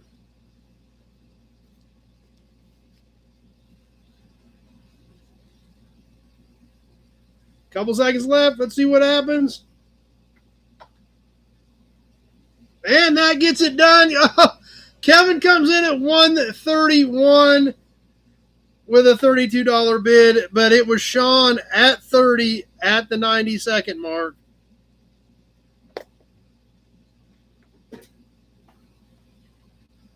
Got me another one of them idea things.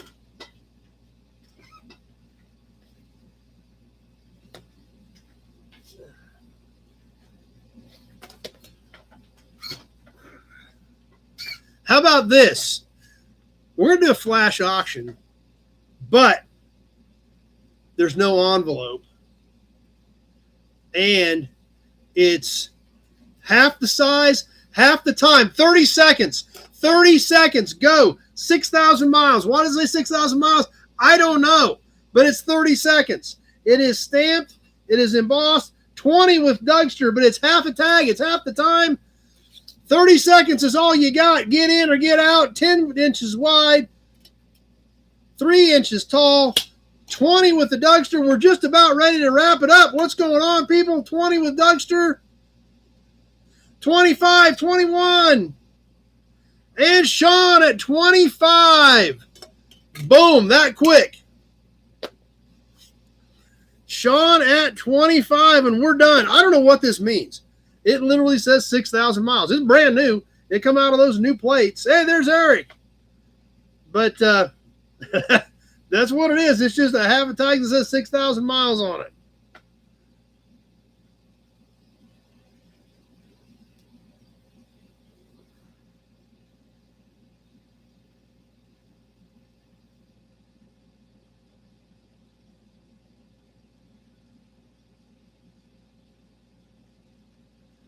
All right, we'll put that with Sean's stuff. Yeah, exactly, Scott. Wall drug, 6,000 miles ahead. If you've ever been up in that area, you know exactly what Scott means by that comment.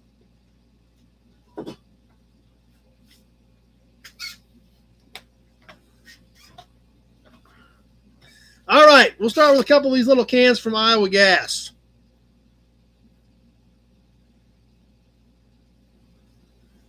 So, and obviously, like I said, these are going to have to do a little bit of something because none of these were, I didn't buy these a box full of them for $10 at Iowa Gas. But the quality is there too. So you got to kind of weigh some of that in. The first one we're gonna look at, and we'll see what happens if we get the bids on it tonight. If not, we may end up selling it later. But it is an original GM, factory GM polishing cloth can. These are not exceptionally rare, but this one is pretty darn nice. Look at this thing. Look at the shine still on it. It's got a little bit of paint that got spilled on it right there on the lid. That would definitely do it, Eric. Dougster at 10. Got a little bit of extra paint down here. But overall, I mean, you see the shine. You can see the gloss on this thing. It does have the cloth in it. 20 with Kevin. We're getting close. But obviously a pretty nice can. So we'll see if we got a little bit more interest in it. Because we're probably going to need to be close to be around 30 on this. 25 with Kevin L. 25 with Hubcap.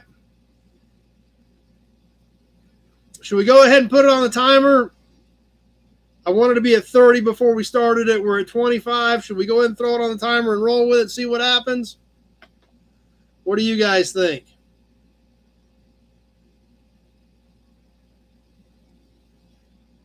$30. All right. I guess we're going to roll with it.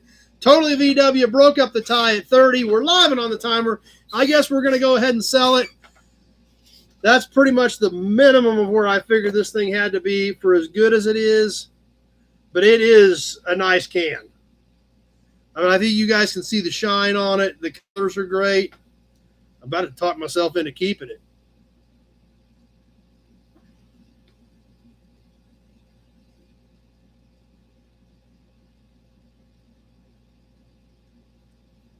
$30 with Totally VW. We're just past the 30-second mark. Let's see what's going to happen.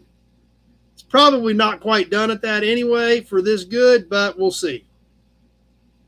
But like I said, I kind of figured we had to have a bare basic minimum on something this nice.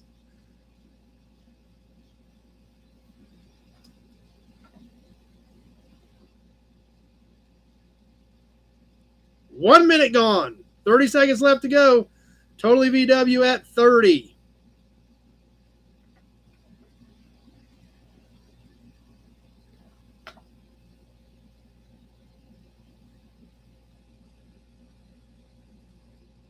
Working our way down to the end. Is that all we got? I can't be a hoarder. Yeah, I can be. It's cool stuff, right? 30 with Totally VW. And that gets it done. 30 with Totally VW.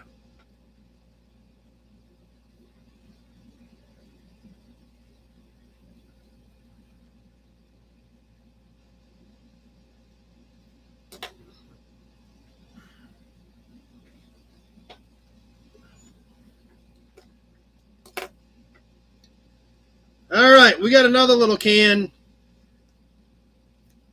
And it's also in great shape. It is also new and it is full.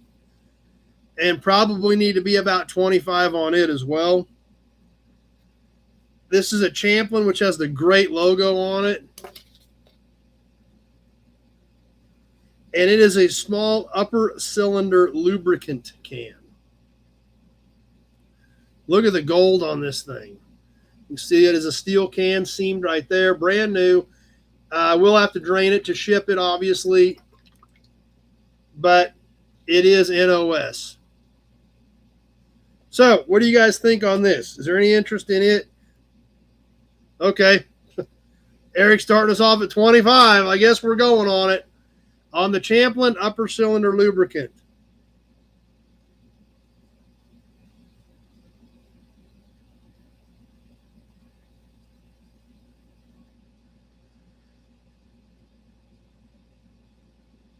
And we've got a few more things from Iowa Gas that's going to be coming up. So, but all this stuff is just singles. I don't have 2 or 3 of any of this stuff.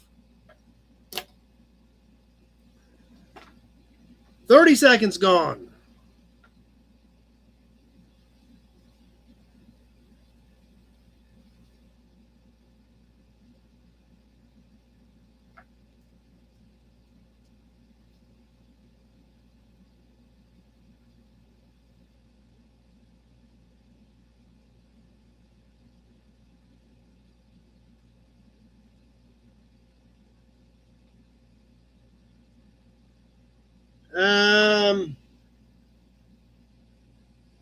Add to your fuel is what it says. 1 minute gone, 25 with Eric.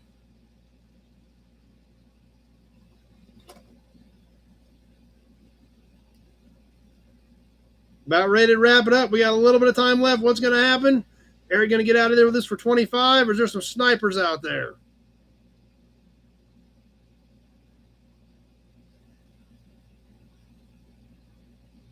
And that does it. Eric at 25.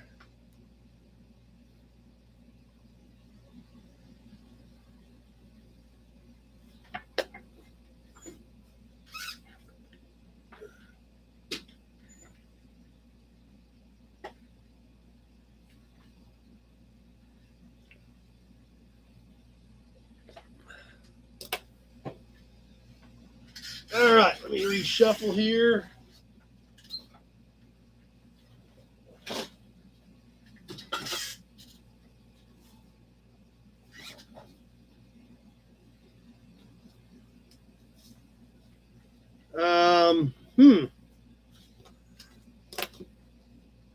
That's right, Eric. Your luck is changing. Because I really didn't. I thought you were going to get nailed on that one. For as nice as that was, I figured that should have done 30 or 35. How about one more flash auction on this? Go. That looks a little weird. It's not in an envelope. It's just packed in paper. 60 seconds to find out. Here we go. We're live on whatever this one is. It is new, but it was packed in paper. It's not in an envelope. 10 with Eric.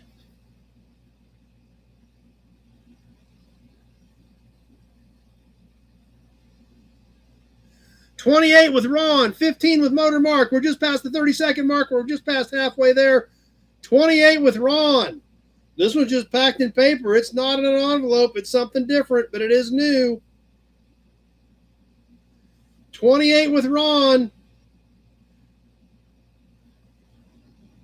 A few seconds left to go. 33 with David D.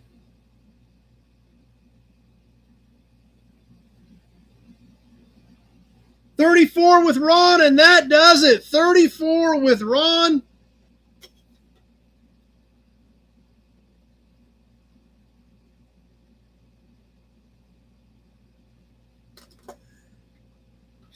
Are we open? Are we peeling the paper back?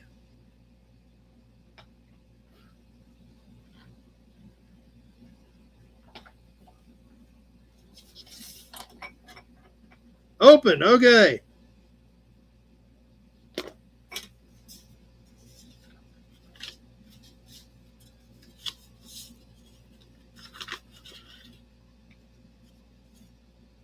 $1969 Nebraska farm truck.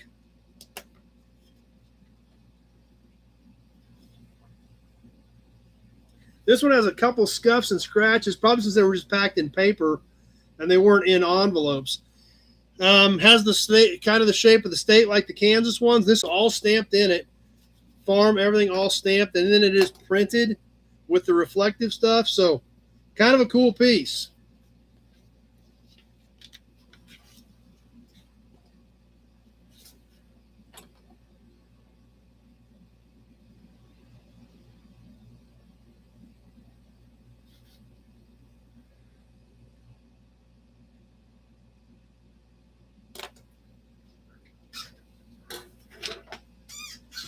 All right.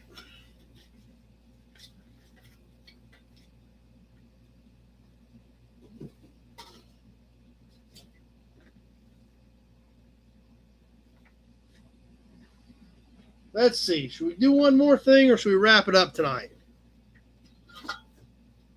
I know we haven't done.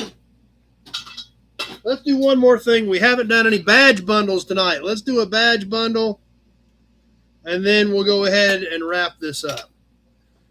Do I have one in 62? I have no idea. I have thousands of plates right now. So I don't even know what a lot of these are. David D just says more.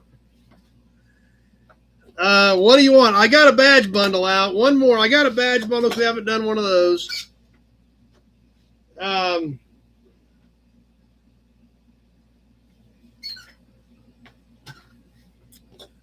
So let's do this badge bundle. Maybe we can do, I don't know, maybe a toy and another license plate or something. I don't know.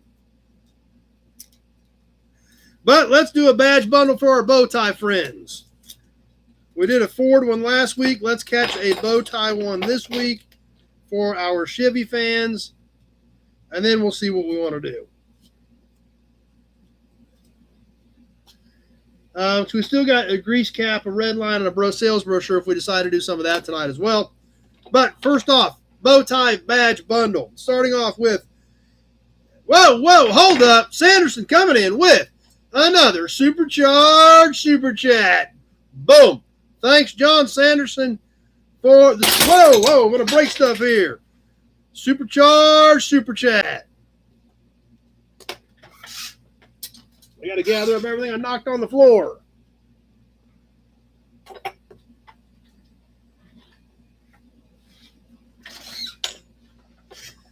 Starting off with a hood ornament for a Monte Carlo. This would have been a spring-loaded one that's chipped off at the bottom. So it's just a display badge, which is what most of us do with these anyway. It does have the red insert front and back and the Knight's head on it. And it is about 2.5 inches in diameter. Monte Carlo, there you go. And one of the little Impalas from about a 61, 62-ish. This actually was a gold Impala. The gold's kind of faded, chrome ring. It is pot metal. The ring on this one is also about 2.5.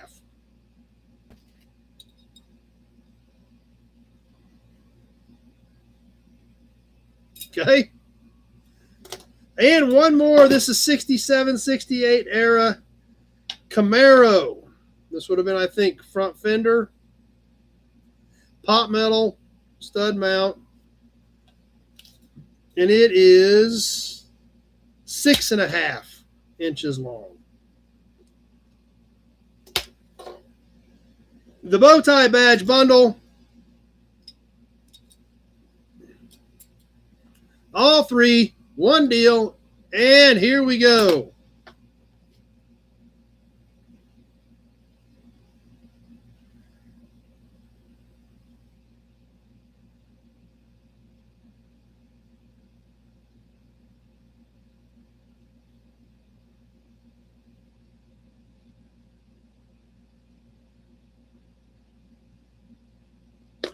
$10, $20, $15. I got 20 with Kevin L as we come up on the 30-second mark.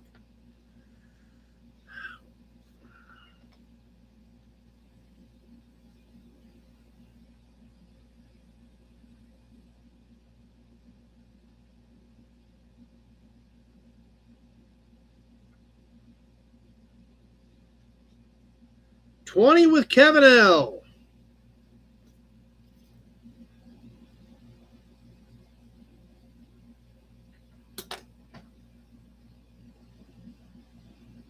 One minute gone, 30 seconds left to go.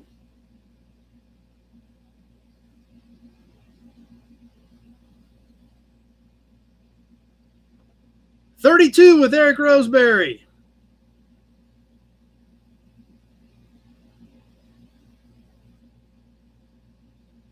Few seconds left, getting ready to wrap this one up. 35 with Kevin L. And that does it. 35 with Kevin L.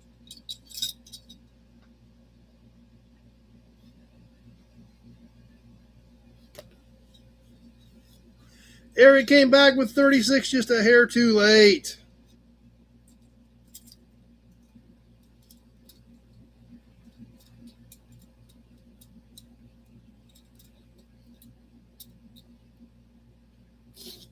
Get these all taped back together so they don't lose any of them.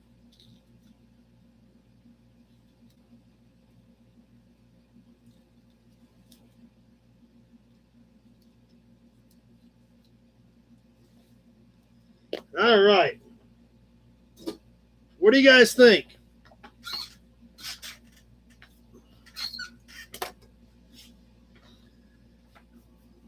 We want to catch the brochure. We have a Hudson badge. We can do that. We're 9 o'clock. We're 2 hours in. Grease cap. We can definitely check out the grease cap. Let's catch the grease cap and maybe the brochure, and then we'll probably call it a night. How's that sound, guys? Let me regroup here. That box is gone, and there's still 5 or 6 more here.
Okay, glad you guys had fun tonight.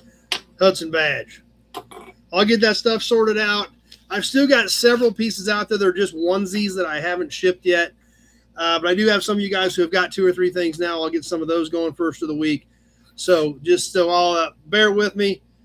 And, of course, David D., I'll get your other one coming too. I can't believe I always short you one of something. So anyway, tonight's grease cap is a little more than just a regular grease cap. But it's a pretty interesting car, or cap. It is an interesting car as well. I don't know a ton about them. But this is actually a big threaded, almost like a knockoff. External threads on this where it actually screwed in. It is heavy. And I'm curious to see if anybody can figure it out.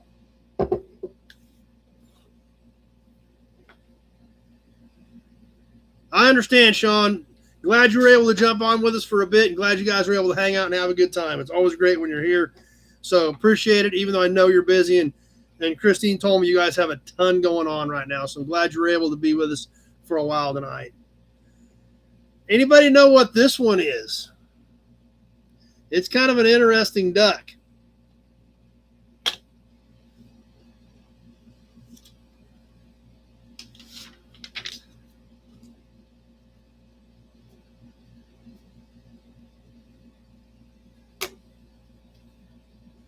Obviously, you see it's got the hex head here. Rickenbacker. Good guess, Scott, but that's not it. The cap is actually just kind of riveted in there. It is, like I said, a big, heavy knockoff with the center in it.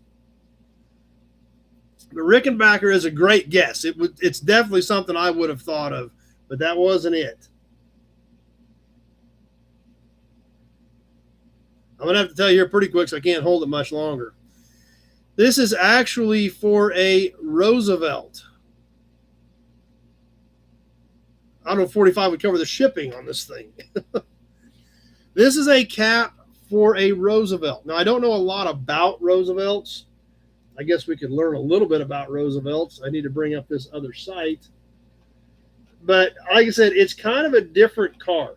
Let's jump on over to American Auto Emblems and see what they can tell us about the Roosevelt. When Marmon decided in 1929 to use 8-cylinder cars throughout the range, they introduced the Roosevelt as America's lowest price straight 8. So it was a Marmon. The Roosevelt arrived in March 1929 as a separate make and helped boost Marmon sales significantly. But the stock market crash that followed soon after hit Marmon badly, and Marmon sales fell. The Roosevelt did not continue beyond 1930. However, Marmon had offered a Marmon Roosevelt model from 1929, and this model designation was continued by Marmon into 1931. The name disappeared altogether by 1932. They actually have this cap on American Auto Emblems. They actually have this particular cap on there. They don't have very many caps on there. But AmericanAutoEmblems.com, we use this site all the time. And it actually has a picture of this cap on there. It was chrome plated, and the center is actually red on here. But yeah, so that's kind of surprising. They typically don't have these on American Auto Emblems, but this one they do, under Roosevelt. So only around for a few very short years. It arrived in March of 29. Did not continue beyond 30. Offered the Marmon Roosevelt from 29 through 31, and the name was gone by 32. So this all happened between 1929 and 1931. So not an extremely common piece here. Hey, there's JP.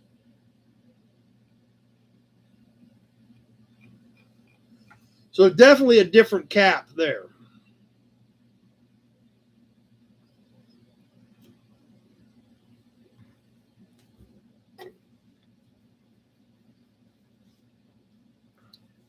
So we're just over 2 hours. We got a few minutes. Let's go ahead and catch the brochure tonight.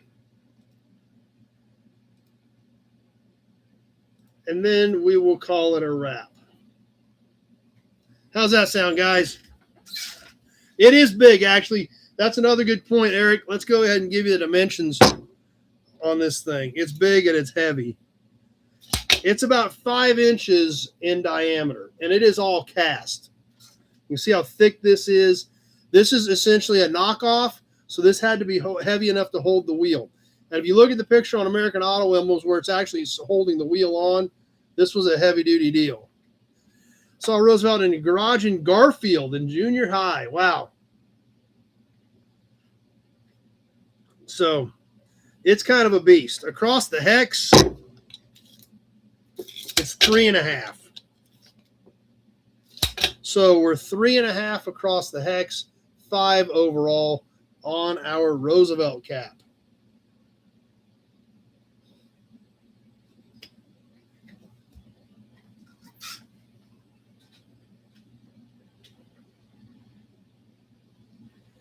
All right, let's catch an amazing piece of artwork. At least it looks like it on the cover. I haven't opened it yet, but the cover looks pretty spectacular. So let's catch a sales brochure. We've got a few minutes, and then we will go ahead and wrap up for this evening.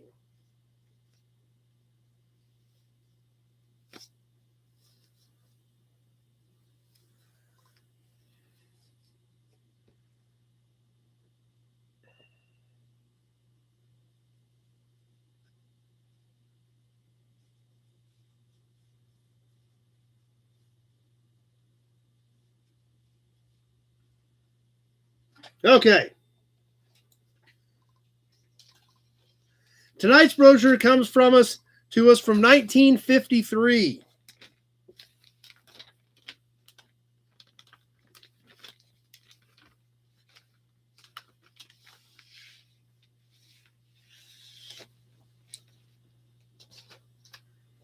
So I have not opened this yet, but the cover is pretty magnificent. But we are talking about the standard of the world. For 1953, the Cadillac. They jeweled the brochure. Yeah. There goes the hearts. I don't know what's in this thing, but they literally put jewelry, printed jewelry with the V on the cover.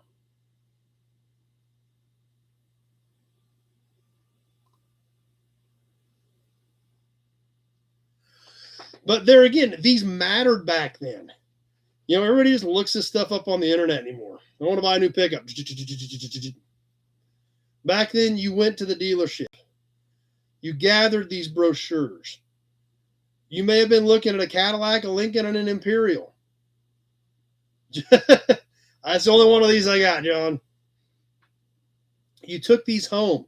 You laid them out on the dining room table. You talked it over with your spouse. You talked it over with your kids. You asked your friends at work. That's how you did your research. And best of all, it's a Cadillac. So we're ready to look inside this thing. I haven't opened it yet. I just saw the cover and I was like, this is spectacular. I mean, when they literally put jewelry on the cover with the crest and the V, yeah, we're talking high class. Are we ready?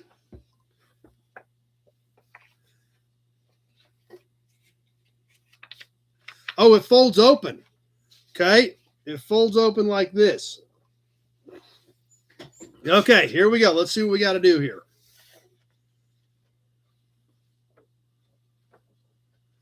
All right, this is going to take a little work here. Let's see what we got.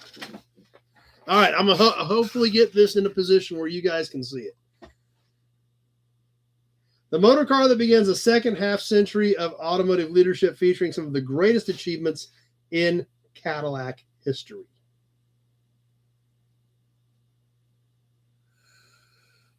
Hearts are still going. That's a good sign.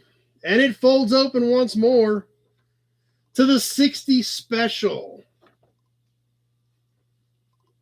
I'm going to try to keep this thing in screen for you guys.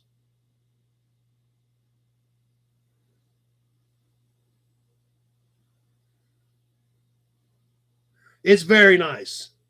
It's very nice condition. Okay. Now we got to figure out what it does next.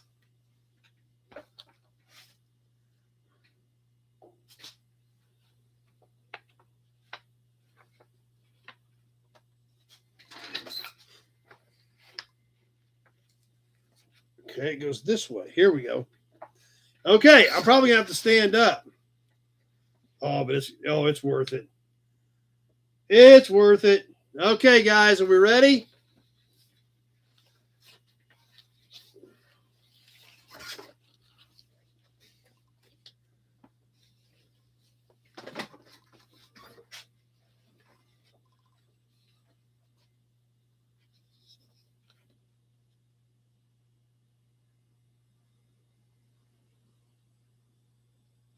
I'm just going to have to hold this up so you guys can check it out because I can't see anything. There goes a bunch more hearts.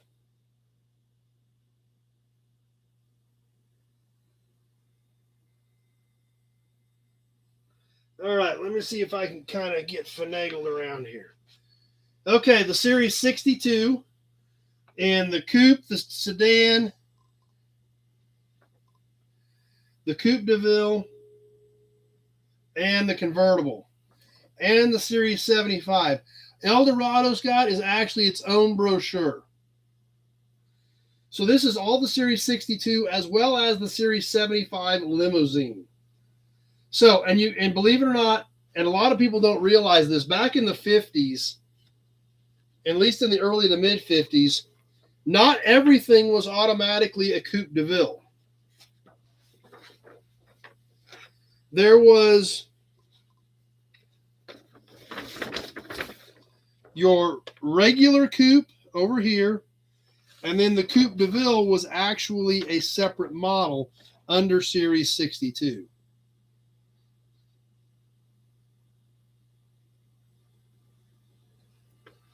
And then look at that big limo at the bottom, the Series 75.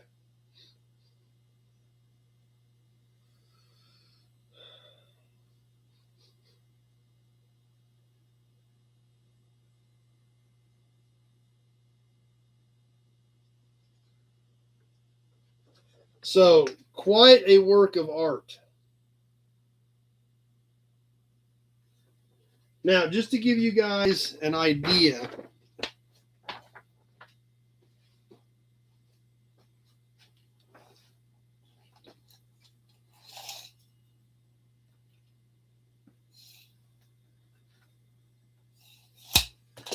this is actually, got you twice tonight, 23 by 34. So this thing is almost 2 foot by 3 foot. The hearts are still going.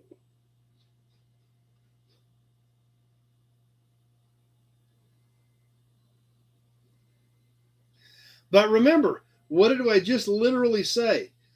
When you were looking at new cars, you gathered these brochures up, you took them home, you laid them out on the dining room table, and you studied them. I guess Cadillac just figured if we take up the whole table, they'll come buy one of ours. I don't know.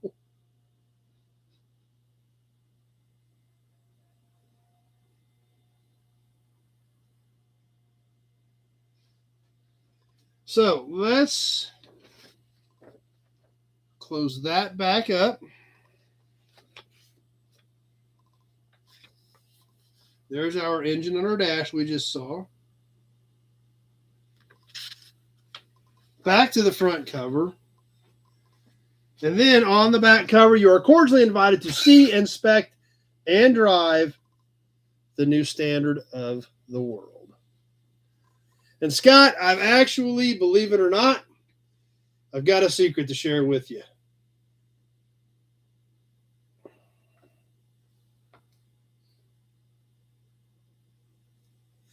And this is the craziest thing about this literature collection.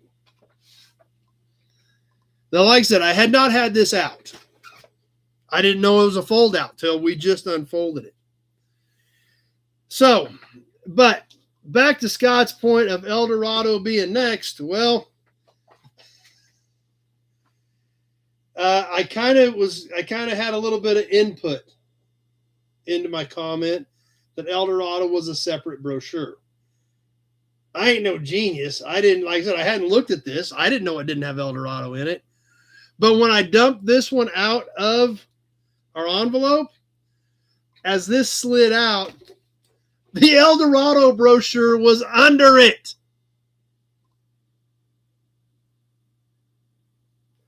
That's how crazy and insane this collection is. We've said it a million times. We can say it a million more.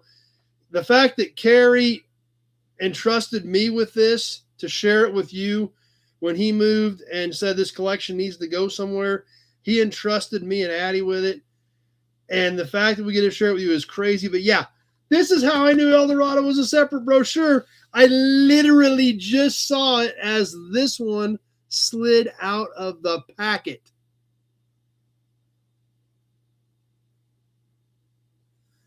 Yeah, how crazy is that? So yeah, so we've still got that one coming up sometime in the near future. I guess we can do it next week if you guys want, but yeah.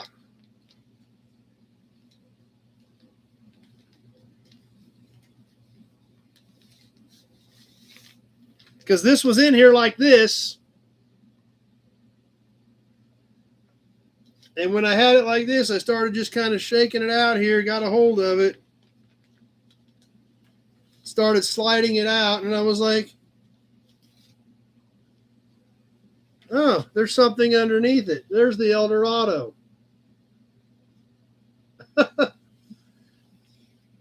Scott says now, why don't we wait till next week, Scott? Because some of these guys have already bailed off.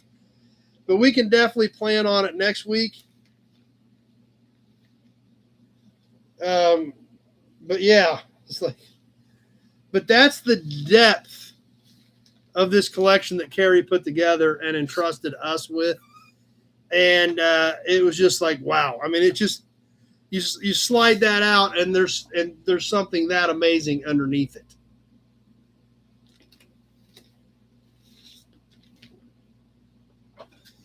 So anyway, guys, wow.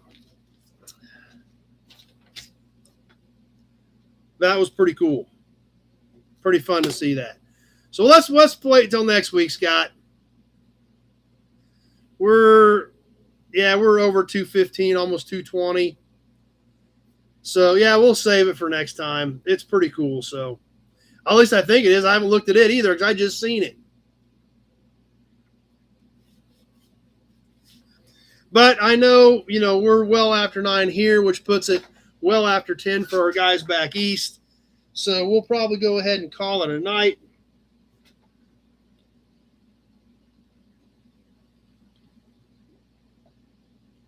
As always, I appreciate you guys swinging by, hanging out with us. Had a lot of fun with you guys once again tonight. Oh, nice. I've got a 55 I need to get rid of if anybody is looking for a 55 Cadillac. Hudson badge. I've actually got a bunch of 55s, but I've got one really good 55 I need to do something with. So, anyhow, thanks for being here tonight, guys. Hope you enjoyed it. I know I had a good time. We had fun with everything we did tonight. We've still got a few things we didn't get to, but we've always got next week. So, anyhow, I hope you guys have a great week. We got some more content coming up this week. We've got one of the other G Body Wagon videos coming up for you guys, the public video, and probably some more Iowa gas stuff. Had an awesome time tonight. Thanks for being here. Thanks for supporting what we're doing. Invite your friends over. See if they like hanging out with us. We know we're not the smartest group, but we do have a lot of fun. And it's always a great time hanging out with you guys. So, that being said, next week, same bad time, same bad station. Back to our 7 o'clock time slot. So please remember that, guys. That's what everybody wanted to do, so that's what we did.